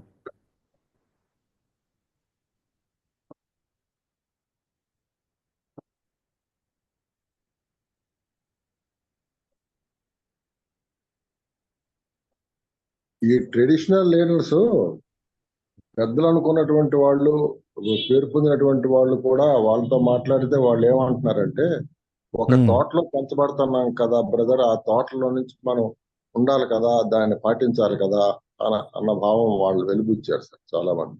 అవును రవివర్మ గారు, కాకపోతే ఆ థాట్ మనం అంటే రెగ్యులర్గా ఆ థాట్ వాక్యానుసారంగా ఉందా లేదా అని చెక్ చేసుకోవాలా. అందుకే 2 కొరింథీ 10 ఏమంటాడంటే, మా యుద్ధోపకరణాలు లోకానుసారమైనవి కావు, దేవుని ఎదుట దుర్గాల్ని పరదోయగలని రాస్తా పౌలు గారు, మేము ప్రతి వితర్కమును దేవుని చిత్తానికి వ్యతిరేకంగా వచ్చేదాన్ని ఆలోచనని యేసు ప్రభుకి లోబరుస్తున్నాను అంటాడు పాలు. సో కంటిన్యూస్గా నాకు వచ్చే థాట్ని నేను దేవుని వాక్యానికి లోబరుస్తున్నానా లేదా, ఇది దేవుని వాక్యంలో నేను దీన్ని చెక్ చేసుకుంటున్నానా లేదా అనేది కంటిన్యూస్గా చేయాలా. లేకపోతే మనం మిస్ అయిపోతాం. అలాంటి చర్చెస్ లేవు కదా. ఇప్పుడు టీమ్గా లేకపోతే కొంతమంది లైక్ మైండెడ్ బైబిల్ టీచర్స్గా టీమ్గా మేము ఫామ్ అయింది ఎందుకు అంటే, ఇటువంటి యూనిటీ ఆఫ్ థాట్ చర్చెస్లో తీసుకురావాలని. సో మీ అందరి దగ్గరికి కూడా మేము వస్తుంది ఎందుకు అంటే, వాక్యానుసారమైన ఆలోచనలో ఏకత్వం, మనమందరం విశ్వాస విషయంలోను దేవుని కుమారుని గురించిన జ్ఞాన విషయంలో ఏకత్వం పొంది సంపూర్ణ పురుషులు అవ్వాలని చెప్పి పౌలు గారు ఎఫెసీ 3:11 రాశాడు. ఆ సంపూర్ణత వైపు వెళ్ళాలి అంటే మనలో ఏకత్వం రావాలా. ఏకత్వం రావాలంటే కలిసి నేర్చుకోవాలా.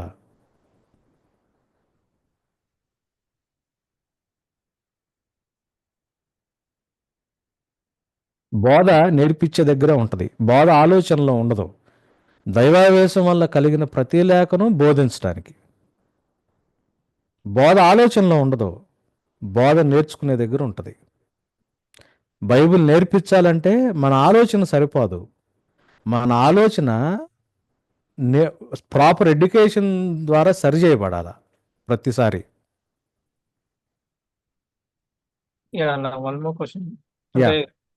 So we are thinking about going in to the church ని మనం ఎక్విప్ చేయాలి, వాళ్ళకి సరైన ఎడ్యుకేషన్ ఇవ్వాలి అనేది ఆలోచన చేస్తా ఉన్నాం. బట్ ఐ డోంట్ థింక్ అంటే ప్రెసెంట్ ఛాలెంజెస్ మనం చూసేది main thing, we are not able to mobilise the people to sit, వాళ్ళని కూర్చోబెట్టి వాళ్ళకి అంటే వాళ్ళు వినే పరిస్థితిలో కూడా లేదనే విధంగా ఉంది అక్కడ ఉన్న పొజిషన్. అంటే how can we deal with that challenges, like how can we bring them together, and especially maybe Do you think we need to change the methods of connecting with the people?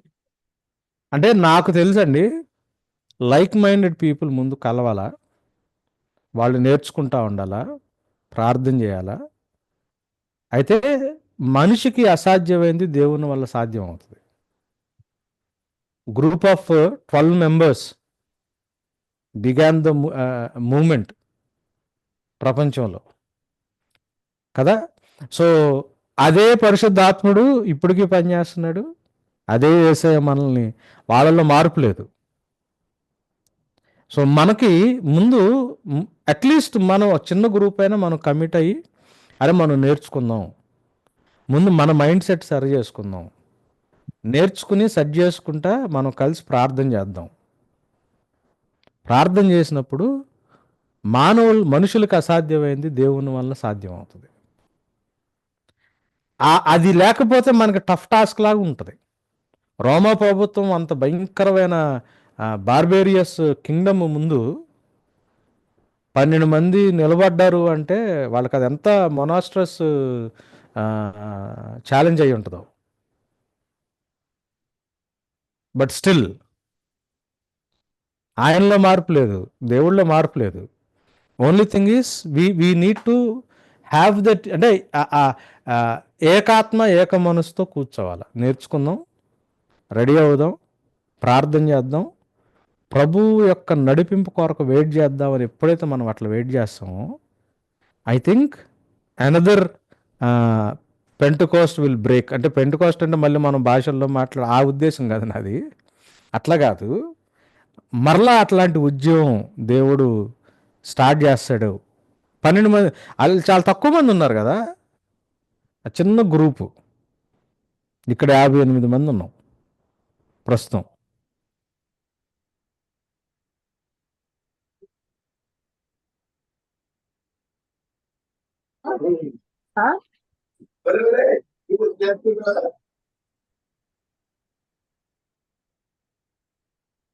ఇంకా ఎవరైనా questions ఉన్నాయి? Praise God brother. Krishna గారు చెప్పండి. చెప్పండి. Yeah. So ఈ education system ఏదైతే ఉందో, అంటే నా అండర్స్టాండింగ్ బట్టి ఇప్పుడు ఎడ్యుకేషన్ మనం తీసుకొని అది అంటే ఒక జీసస్ క్రైస్ట్ ఫార్మేషన్ అంటే ఫామ్ లోకి మనం ట్రాన్స్ఫార్మ్ అవ్వాలి అనేది మీరు చెప్తున్నారా, లేకపోతే? అంటే ఏం లేదమ్మా, ఇప్పుడు నెలకి 10,000 సంపాదించేవాడు జీవితంలో కష్టాలు ఉంటాయి, 50,000 సంపాదించేవాడు లైఫ్లో కష్టాలు ఉంటాయి, నెలకు 1,00,000 రూపాయలు వచ్చేవాడు లైఫ్లో కష్టాలు ఉంటాయి. ఇప్పుడు how much is too much అన్నది మనం ఎక్కడ లైన్ తీసుకుంటాం. ఇప్పుడు మన పిల్లలు ఉన్నారు, వాళ్ళకి బ్రతుకు తెరుగు కోసం చదువు అవసరం, వాడు బ్రతకాల, లైవ్లీహుడ్ కోసం వాడు చదువు అవసరం, ఉద్యోగం అవసరం. ఇప్పుడు దానికంటే నేను ఎక్కువ జీవితం గురించి నేను ఇంకా దేని గురించి, దానికంటే దేనికి ప్రయారిటీ ఇవ్వాలా? వాడికి లైవ్లీహుడ్ కోసం చదువు ఎంత అవసరమో, వాడికి ఉద్యోగం ఎంత అవసరమో, వాడు దేవుడి చిత్తాన్ని తెలుసుకోవడం అంతే అవసరం, దేవుని గురించి వాడు నిలబడటం కూడా అంతే అవసరం. ఇప్పుడు మన పిల్లలు యూత్ మీట్కి వెళ్ళారనుకోండి, యూత్ మీట్లో వాడు కొంచెం దేవుడి చేత పట్టబడి, అమ్మ ఆఫ్ఘనిస్తాన్లో సువార్త నీడు ఉంది, ప్రభువు నన్ను వెళ్ళమంటున్నాడు అని చెప్పి మన పిల్లలు వచ్చి మనకు చెబితే ఏం చేస్తాం మన పేరెంట్స్గా? మన పిల్లలకు ఆ యూత్ అట్టయిపోతున్నారు అంటే, ఆడికి అమెరికాలో ఉద్యోగం వచ్చిందంటే ప్రైజ్ దలాడ్ అని చెప్పి మనం ప్రార్థన పెట్టుకుని భోజనాలు పెడతాం పాస్టర్ గారిని పిలిచి. అదే నాకు దేవుడు ఆఫ్ఘనిస్తాన్ వెళ్ళమంటున్నాడు, నేను యూత్ మీట్లో కూర్చున్నా, నాకు అర్థమైంది, సో చీకటికాల చోట్ల వెలిగించడానికి దేవుడు వెళ్ళమంటున్నాడు, అక్కడ నీడు ఉంది, ప్రభువు నన్ను వెళ్ళమంటున్నాడు అని వెళ్తానని ఎవడన్నా యూత్ మెంబర్ వచ్చి చెప్పాడు అనుకోండి, పేరెంట్స్గా ఏం చేస్తారు? యూత్ చెడిపోతున్నారా? వాళ్ళ మీద చాలా ఈజీగా వేసేస్తాం నెపం. మన కొడుకో మన కూతురు వచ్చి దేవుడు ఇట్లా వెళ్ళమంటున్నాడు అని వాళ్ళు వచ్చి చెప్తే మనం ఏం చెప్తాం చెప్పండి? యూత్ చెడిపోతున్నారని యూత్ మీద నెపం వేసేస్తాం మనం. వాళ్ళు మనల్ని అనలేరుగా, గబాల పెద్దవాళ్ళని. అది మనకు కొంచెం సేఫ్ గ్రౌండ్, మనం ప్లే చేస్తాం అక్కడ. నార్త్ ఇండియాలో అసలు యేసు ప్రభు గురించి తెలియని వాళ్ళు చాలా మంది ఉన్నారు. యూత్ చెడిపోతున్నారు, ఓకే. సరే, యూత్ని వాక్యానుసారంగా పెంచి నార్త్ ఇండియాకి పంపించడానికి ఎంతమంది రెడీగా ఉన్నారు పేరెంట్స్? మన లెక్క ప్రకారం చెడిపోతున్నాడు ఆడు, అంతే. మన బాధ అది. వాడు దేవుళ్ళో సరిగ్గా ఉన్నాడా లేదా పాయింట్ కాదు. నా ఊహ, నా ఇష్టానికి ఆడు పెరగట్లా. నా ఇష్టానుసారంగా ఆడు లేడు కాబట్టి నేను ఆడు చెడిపోయానని ముద్రేస్తున్నా. ఎదిగిన పిల్లలు ఇంటికి వచ్చి నేను నార్త్ ఇండియా వెళ్తాను పరిచర్యలో, నేను అక్కడికి వెళ్తున్నాను, ఒరిస్సా వెళ్తున్నాను, ఎంత ఎంత ఎంతమంది పేరెంట్స్ ఓకే ఉంటారు చెప్పండి నాకు?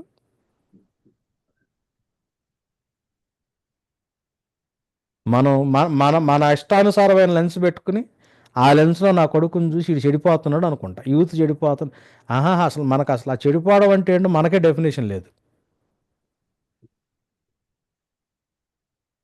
That is the plight of the present parents. ఇప్పుడున్న పెద్ద జనరేషన్స్లో ఉన్న ప్రాబ్లం ఇది. If the young members in the మీ చర్చ్లో యూత్ మెంబర్స్ రెడీ అయిపోయి వెళ్ళిపోతాం నార్త్ ఇండియాకి, మేము అక్కడికి వెళ్ళి వర్క్ చేస్తామంటే ఎంతమంది పేరెంట్స్? ఖాళీలు అవుతాయి చర్చిలు.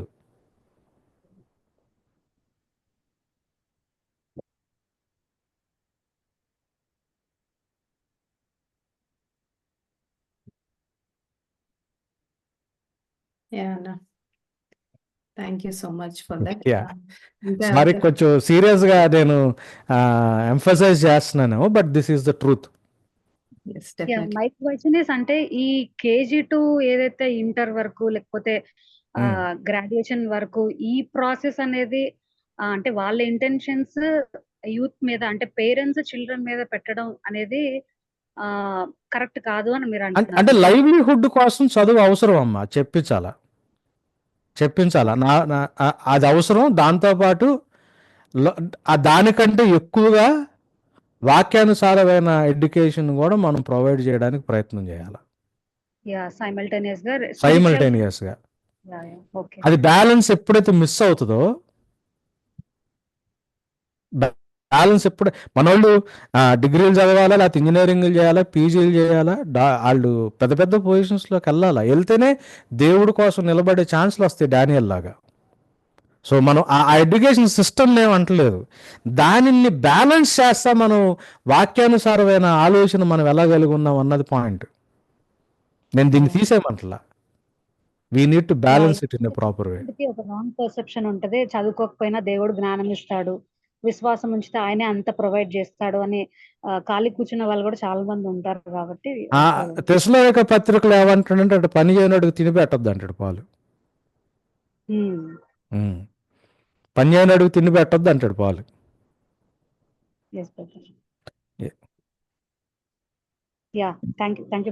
వెల్కమ్. ఓకే అండి, ఇంకా ఎవరైనా క్వశ్చన్స్ ఉన్నాయా? వన్ మోర్ థింగ్ అన్న, చర్చిలు మనం యూత్ తో చర్చిలు నిండిపోవాలని చూస్తున్నాం, కానీ ఆ యూత్ ని మీరు చెప్పినట్లుగా ఆ యూత్ ని బయటికి పంపించడానికి ఆలోచించట్లా పాస్టర్స్. చర్చిలు యూత్ మీట్లు అన్ని ఏంటంటే ఫ్రిడ్జ్లు, రెఫ్రిజిరేటర్ లాంటి. నా కొడుకు పెళ్లి ఈడికి వచ్చే టైంకి వాడు ఇంకొక అమ్మాయిని ప్రేమించకుండా, సిగరెట్లు అలవాటు అవ్వకుండా జాగ్రత్తగా ఫ్రిడ్జ్లో పెట్టినట్టు యూత్ మీట్లో చర్చిలో పెడతారాడిని. చర్చిలో పని చేయడానికి కావాలి, చర్చిలో పని చేయడానికి పని చేయడానికి పాస్టర్ కావాలా? తల్లిదండ్రులకి ఏం కావాలంటే, ఇటు చర్చిలో యూత్ మీట్లో అంటే ఇడికి ఏం అలవాట్లు కావు, ఇడు ఇంకొక అమ్మాయి అమ్మడి తిరగడు, నేను అనుకున్నట్టు ఇటు పెరుగుతాడని పేరెంట్స్కి ఏమో ఇది ఒక ఫ్రిడ్జ్, పాస్టర్స్కి ఏమో హెల్ప్. సో వీళ్ళిద్దరు కొలాబరేట్ అయిపోయి ఏ తేడా వచ్చినా యూత్ చెడిపోయిందని యూత్ మీద ఏళ్ళు చూపించేస్తారు మనం. ఇంకోటి కూడా ఏంటంటే, స్టడీ అనేది, చదువు అనేది కేవలం ఉద్యోగం కోసం కాదు, ఉద్యోగం సంపాదించుకోవడానికి చదవడం కాదు. చదువు దేంట్లోనన్నా, నువ్వు వ్యవసాయం చెయ్యి, కూలి పని చెయ్యి, వ్యాపారం చెయ్యి, దానికి నీ చదువును ఉపయోగించుకొని దాంట్లో ఎట్లా పైకి రావాలనేది ఆలోచన చేయాలి. కానీ కేవలం ఉద్యోగం కోసం చదివితే, చదివిన వాళ్ళు అందరికీ ఉద్యోగాలు రమ్మంటే గవర్నమెంట్ అందరికీ ఉద్యోగాలు ఇస్తే వ్యవసాయం ఎవరు చేస్తారు, వ్యాపారం ఎవరు చేస్తారు, చేతి వృత్తి పనులు ఎవరు చేస్తారు? అందరికీ ఉద్యోగాలు రావు కదా. సో యా అది ఆ అంటే థింకింగ్ మారాలి. చదువు అబ్సల్యూట్ కేవలం ఉద్యోగం కోసమే అనేది మారాలి. చదువుతుంది నేను ఉద్యోగం కోసం అనేది కాదు. అంటే చదువు మానసిక వికాసంలో నుంచి పోయి ప్యాకేజీల దాకా వెళ్ళింది. ఇది ఎందుకు ఆ, వెళ్ళిందా అంటే చదువు అంటే క్రిస్టియన్ ఇన్స్టిట్యూట్స్ అన్నీ మిషనరీ మైండ్ సెట్ ఉన్న వ్యవస్థల చేతుల్లో ఉంటే వాళ్ళు బైబిల్ మర్చిపోయి ఉన్న వాటితో వ్యాపారం చేస్తుంటే అవన్నీ కూడా వేరే వాళ్ళ చేతుల్లోకి వెళ్ళిపోయేటప్పటికి చదువు గురించిన రూపురేఖలు మారిపోయినాయి. బైబిల్ తెలిసిన బైబిల్ బిలీవర్ చేతిలో వ్యవస్థలు ఉండటానికి బైబిల్ బిలీవర్ కానోడి చేతుల్లోకి వ్యవస్థ వెళ్ళిపోతే సమాజంలో వచ్చే ప్రాబ్లం ఇది. మళ్ళీ బాధ్యత కుటుంబాలు సంఘాలది.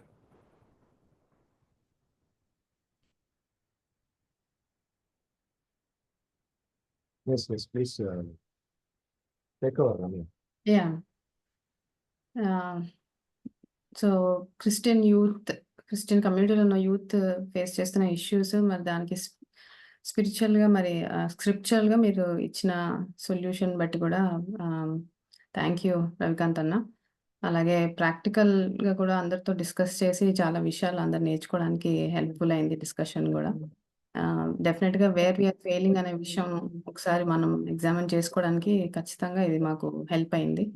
And how we can overcome this also అనేది కూడా సొల్యూషన్ కూడా డిస్కస్ చేసుకోవడం జరిగింది. ఖచ్చితంగా మనం as a community we have to start to మనం ఎడ్యుకేట్ అవ్వాలి. మనం ప్రేయర్లో మనం అందరం ఈ కమ్యూనిటీ మనం మీట్ అవ్వాలి.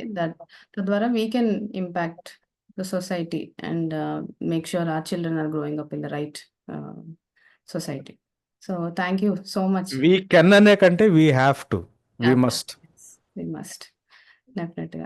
So thank you so much, Ravikant Anna, for that. It was definitely very useful. So ముందుకెళ్దామండి. సో ఈ టైంని నేను రూపన్నకి హ్యాండ్ ఓవర్ చేస్తాను to make some announcements. Yeah, thank you, Ma. Thank you so much.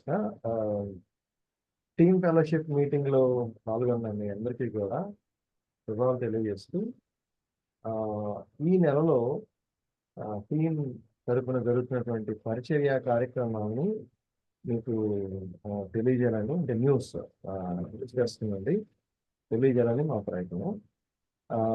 ఈ నెలలో ముఖ్యంగా ఈరోజు హాలిడే కాబట్టి రైల్వే కోడ్ నుండి AP board member brother John Paul garu ఈ కార్యక్రమాన్ని ఏర్పాటు చేశారు అన్నమాట. దేనిని విశ్వసిస్తున్నావు, ఎందుకు విశ్వసిస్తున్నావు అని యూత్ రిట్రీట్ ఒకటి ఏర్పాటు చేశారు.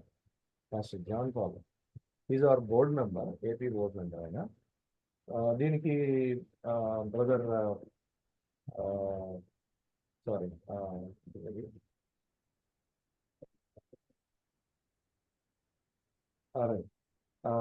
దీనికి రిసోర్స్ గా బ్రదర్ ప్రసాద్ అండ్ ప్రేమ్ కుమార్ ఇద్దరు కూడా రిసోర్స్ గా వెళ్ళారు. సక్సెస్ఫుల్ గా ముగించుకొని బయలుదేరాలని వెళ్ళాను. అలాగే ఈరోజు మనకి గుంటూరు టీయూపీ క్లాసులు కూడా ప్రారంభమైనవి కాబట్టి ఈరోజు రేపు జరగనున్నాయి. ఈరోజు నేను వెళ్ళి ఈరోజు టీచ్ చేసి వచ్చాను. Bible study methods first book మీద టీచ్ చేసి వచ్చాను. Training the untrained pastors. Sorry to disturb అన్న, కొంచెం వాయిస్ లో అవుతుంది. వినపట్లేదా? కొంచెం లో ఉంది. ఓకే, ఇప్పుడు బెటర్. Thank you. సో టియూపీ అంటే training the untrained pastors group గుంటూరులో ప్రారంభించబడింది. ఈరోజు నేను వెళ్ళి మొదటి పుస్తకంలో కొన్ని పాఠాలు టీచ్ చేసి వచ్చాను. అలాగే రేపు బ్రదర్ ప్రేమ్ వెళ్ళి book number 2 OT survey, old testament survey, వాళ్ళకి ఫిజికల్ క్లాసెస్ కాబట్టి జరుగుతున్నాయి కాబట్టి అందులో రేపు ప్రేమ్ గారు టీచ్ చేస్తారు. ఈ నెలలో జరుగుతున్నటువంటి కార్యక్రమాల్లో ఈ రెండోది. తర్వాత ఈ నెలలో నుండి నెక్స్ట్ మంత్ మనకి ఇదిగో ఈ కార్యక్రమం జరగనుంది. ఆన్లైన్ కార్యక్రమం అన్నమాట. క్రైస్తవ దృక్పథంలో పిల్లల పెంపకం. పైన లైన్స్ కానీ మీరు గమనిస్తే మన లాస్ట్ యూత్ స్పార్క్స్ టాక్ కన్నా ఈ టాక్కి రిలేటివ్గా మీకు కనిపిస్తూ ఉంది. సో కాబట్టి దైవికంగా పిల్లల్ని ఎలా పెంచాలి అనేటువంటి అంశాల మీద ఒక 8 సెషన్స్, మీకు డేట్స్ కూడా అందులో మెన్షన్ చేయడం జరిగింది. అక్టోబర్ 6, 13, 20, 27, నవంబర్ 3, 10, 17, 24 తేదీల్లో. అవన్నీ కూడా మండేస్ అనమాట, సారీ సండేస్. మధ్యాహ్నం పూట 3:30 నుండి 5 o'clock వరకు, మధ్యాహ్నం పూట 3:30 నుండి 5 o'clock వరకు ఈ సెషన్స్ జరుగుతూ ఉన్నాయి. అలాగే దీంట్లో రిసోర్స్గా సురేష్ బాబు గారు, భాను సురేష్ గారు టీచ్ చేస్తున్నారు. దీనికి రిజిస్ట్రేషన్ ఫీ 400 per head. అంటే మీరు ఒకవేళ మీరు ఎవరైనా మీ తరఫున ఇన్వైట్ చేసినా ఒక సింగిల్గా ఇన్వాల్వ్ అయ్యే వాళ్ళకి 400 అనమాట. కపుల్గా వచ్చినప్పుడు దట్ ఈస్ 800. సో సో దయచేసి తెలిసినటువంటి వాళ్ళందరికీ దీన్ని తెలియపరచండి, చాలా అవసరం ఇది. కాబట్టి ఈ ఆన్లైన్ బిబ్లికల్ టీచింగ్ సెమినార్కి, బిబ్లికల్ పేరెంటింగ్ సెమినార్కి దయచేసి మీ ఫ్రెండ్స్ని, తర్వాత మన కుటుంబంలో కుటుంబంలో ఉన్నటువంటి వాళ్ళందరూ కూడా తెలియపరచాలి. మీకు తెలిసినటువంటి వాళ్ళు ఎవరైనా ఉన్నా కానీ ఇన్వైట్ చేయొచ్చు.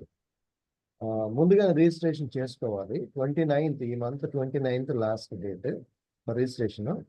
దీని తర్వాత ఎంతమంది వచ్చినా సరే నేను ఇది లాక్ చేయదలుచుకున్నాను, ఎందుకంటే లిమిటెడ్ నంబర్స్ కోసమే, ఓన్లీ లిమిటెడ్ నంబర్స్. వీళ్ళ కోసం టెంపరీగా ఒక గ్రూప్ క్రియేట్ చేసి వాళ్ళకి ఫ్రీక్వెంట్గా లింక్స్ పంపించడం జరుగుతుంది. అవసరమైన మెటీరియల్ కూడా దాంట్లోనే పోస్ట్ చేయడం జరుగుతుంది అన్నమాట. సో ఇవి అనౌన్స్మెంట్స్. ఇంకా నెక్స్ట్ మంత్ కొన్ని కార్యక్రమాలు జరగనున్నాయి. నేను మళ్ళా మంత్ స్టార్ట్ అయినప్పుడు నెక్స్ట్ మంత్ ఫ్యామిలీ గ్యాదరింగ్లో కొన్ని విషయాలు మళ్ళీ మీతో పంచుకుంటాను. So thank you so much. Team తరఫున జరిగినటువంటి కార్యక్రమాల కోసం మీరు ప్రార్థించాలి. దాన్ని దైనందిన ప్రేయర్లో జ్ఞాపకం చేసుకోండి. టీం తరఫున 3 స్టాఫ్ మెంబర్స్ ఉన్నారు. బ్రదర్ మన ప్రసాద్ గారు, ఆఫీస్ మేనేజర్, రీసెంట్గా ఆయనకి యాక్సిడెంట్ అయింది, ఇప్పుడే కోలుకుంటున్నారు. ఇద్దరు కూడా కపుల్. నిన్ననే వాళ్ళని కలిశాను. They are well right now, ఇప్పుడిప్పుడే రికవర్ అవుతున్నారు. తర్వాత బ్రదర్ ప్రేమ్ గారి కుటుంబం కోసం మీరు ప్రార్థన చేయండి. బ్రదర్ రతన్ రాజు జిఎంసి డిపార్ట్మెంట్ డైరెక్టర్గా ఉన్నారు ఆయన. అలాగే ఏపీ రీజియన్కి టెంపరీగా కొంతకాలం పాటు స్టాఫ్ తీసుకునేంత వరకు ఆయన డైరెక్టర్గా చైర్ చేస్తున్నారు కాబట్టి, సో ఆయన కోసం కూడా ప్రార్థన చేయండి. రీసెంట్ ఫ్లడ్డింగ్స్లో, విజయవాడలో జరిగినటువంటి ఫ్లడ్లో వాళ్ళ అపార్ట్మెంట్స్లో చాలా వరకు ఫస్ట్ ఫ్లోర్ వరకు నీళ్ళు వచ్చేస్తాయి. సో దాంతో అంతా కూడా రెస్టోర్ అవడానికి చాలా టైం పడుతుంది. ఈవెన్ అదే టైంలో వీళ్ళు ఎక్కడైతే స్టే చేశారో ఆ స్టే చేసినటువంటి ఇంట్లో వాళ్ళ బాబుకి పాలు మీద పడి ఒళ్ళంతా కాలిపోయింది. So please uphold that family in your prayers. So ఈ 3 స్టాఫ్ మెంబర్స్ ఉన్నారు. సో కాబట్టి దయచేసి జ్ఞాపకం చేసుకోండి. టీం నాయకత్వం కోసం, ట్రస్ట్ నాయకత్వం కోసం, స్టేట్ నాయకత్వం కోసం దయచేసి ప్రార్థన చేయండి. జోనల్ లీడర్స్ ఉన్నారు. సో వీళ్ళందరి కోసం కూడా రకరకాల కార్యక్రమాలు అందరూ కూడా ప్లాన్ చేస్తున్నారు. కాబట్టి మిగిలిన వాళ్ళు ఒకవేళ ఇలాంటి, because there is a catalogue, చాలా కార్యక్రమాలు ఉన్నాయి. మనం క్రిస్టియన్ ఎడ్యుకేషన్ కాంటెక్స్లో మనం సంఘంలో, కుటుంబంలో, ఫ్యామిలీలో ఎడ్యుకేట్ చేయడానికి there are so many programs in team ministry. So ఎవరైనా ఉపయోగించుకోవచ్చు. ఎవరికైనా క్యాటలాగ్ కావాలంటే నన్ను సంప్రదించండి. ఐ విల్ సెండ్ యూ, వీలైతే ఆన్లైన్ నేను పంపిస్తానండి, టీమ్ బ్రోచర్ నేను పంపిస్తాను. Thank you so much. Over to sister Ramya. Thank you Rupanna, thank you so much. So మనం ముగింపుకి వచ్చామండి. మనం క్లోజింగ్ ప్రేయర్ చేసుకునే ముందు ఒకసారి మరి ఈ ఫ్లడ్ ఎఫెక్టెడ్ ఏరియాస్ కోసం ప్రేయర్ చేయాలి అని ఒక స్పెషల్ ప్రేయర్ రిక్వెస్ట్ కలిగి ఉన్నాం. సో దాని కొరకు కిరణ్ గారు గజ్వేల్ నుంచి ఆయన్ని ప్రేయర్ చేయమని కోరుతున్నామండి. ఫ్లడ్ ఎఫెక్టెడ్ ఏరియాస్ కోసం ఏపీ అండ్ తెలంగాణలో ప్రేయర్ చేయాలని రిక్వెస్ట్ చేస్తున్నాం.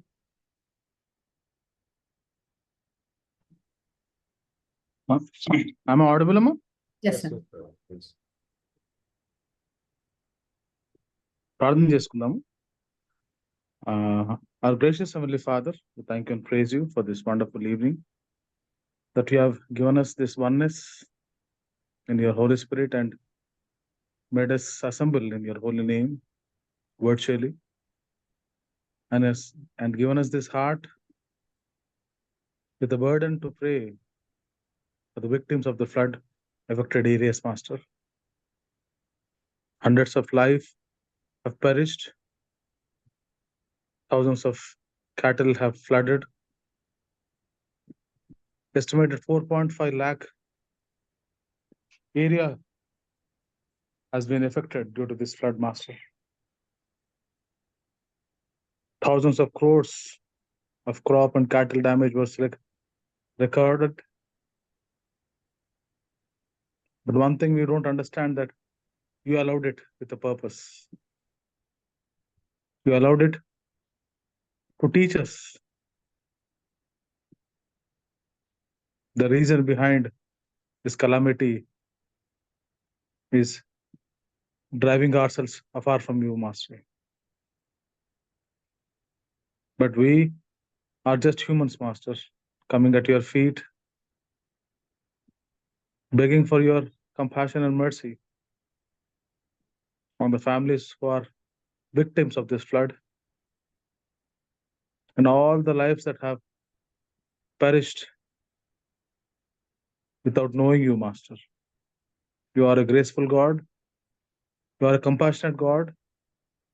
And through this flood, that lesson that you have taught about togetherness, about obedience, and about knowing you, accepting you as our personal Savior, to each and every family that got desolated, Master. Thank you, God, for the way that you have saved us from this calamity, for the way that you have controlled the anger. In your love, you have forgiven us and given us and spared our lives from more damage, Master. Thank you, God, for the way that you have given us this understanding that we, at least now, we should wake up from our slumber of our sinful nature, keep aside our sins and accept you as our personal Savior, and lead us and lead our lives to please you, Master, to worship you, and to acknowledge your supremacy in our lives, Master. What are we, after all, before your sovereignty, Master? Thank you, God, as we pray for every victim family who might have lost their dear ones, who might have lost their properties, who must have lost, who are so weak and emotionally shaken due to this calamity, Master. We pray for each and every soul that is. We pray for each and every family. We pray for each and every congregation who got disturbed due to this flood, Master. But you are the provider, you are the healer, and you are the God who consoles and provides us, Master. We beg for your provisions. We beg for your grace and compassion on the families that are deceased, the families that are victimized in this flood, Master, because no one can comfort you better than you. No one can comfort them better than you, Master, because you are the God who created us. You are a God who loved us more than anything, that you have shed thy precious blood for our sake, Master. To pray for each and every family who are far from us but close to you, Master, so that their needs be fulfilled by your grace and by your love and by your resources, Master. Feed them what they need, bless them what they deserve, and accept them in your love, compassion, Master. Lead us and guide us henceforth in all of our lives until we reach you in eternity, so that we would honor you and worship you in all the days of our life. In the holy and majestic name of my Lord and Savior Jesus Christ, I submit my prayer. Amen. Amen. Thank you Kiran గారు. మరి మన మధ్యలో ఉన్న team ఫ్యాకల్టీగా ఉన్న నిరీక్షణ్ అన్న గారు closing prayer and బెనడిక్షన్తో ఈ మీటింగ్ని close చేయమని రిక్వెస్ట్ చేస్తున్నాము. ఓకే, ప్రార్థన చేసుకుందాం. దయగలిగిన ప్రభువా, ప్రేమ కలిగిన తండ్రి, నీకు స్తోత్రాలు, వందనాలు చెల్లించుకుంటున్నాము. ఈ సాయంకాల సమయంలో ప్రభువా, మా తండ్రి టీం కుటుంబంగా మీ సన్నిధికి రావటానికి దేవా, మా తండ్రి మరి అనేక విషయాలు ప్రభువా నీ సన్నిధిలో మేము నీ వాక్య వెలుగులో ప్రభువా మేము డిస్కస్ చేయడానికి ఇచ్చినటువంటి కృపను బట్టి నీకు స్తోత్రాలు, వందనాలు చెల్లించుకుంటున్నాము.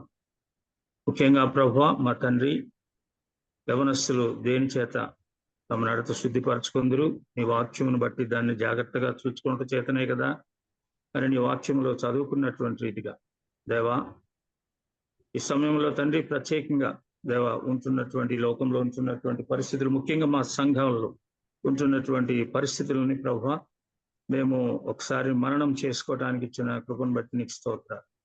నీ దాసుని ప్రభువా మా తండ్రి మరి నిలబెట్టి నీ వాక్యపు వెలుగులో అనేక విషయాలు మాట్లాడుకోవటానికి ఇచ్చిన సహాయాన్ని బట్టి వందనాలు.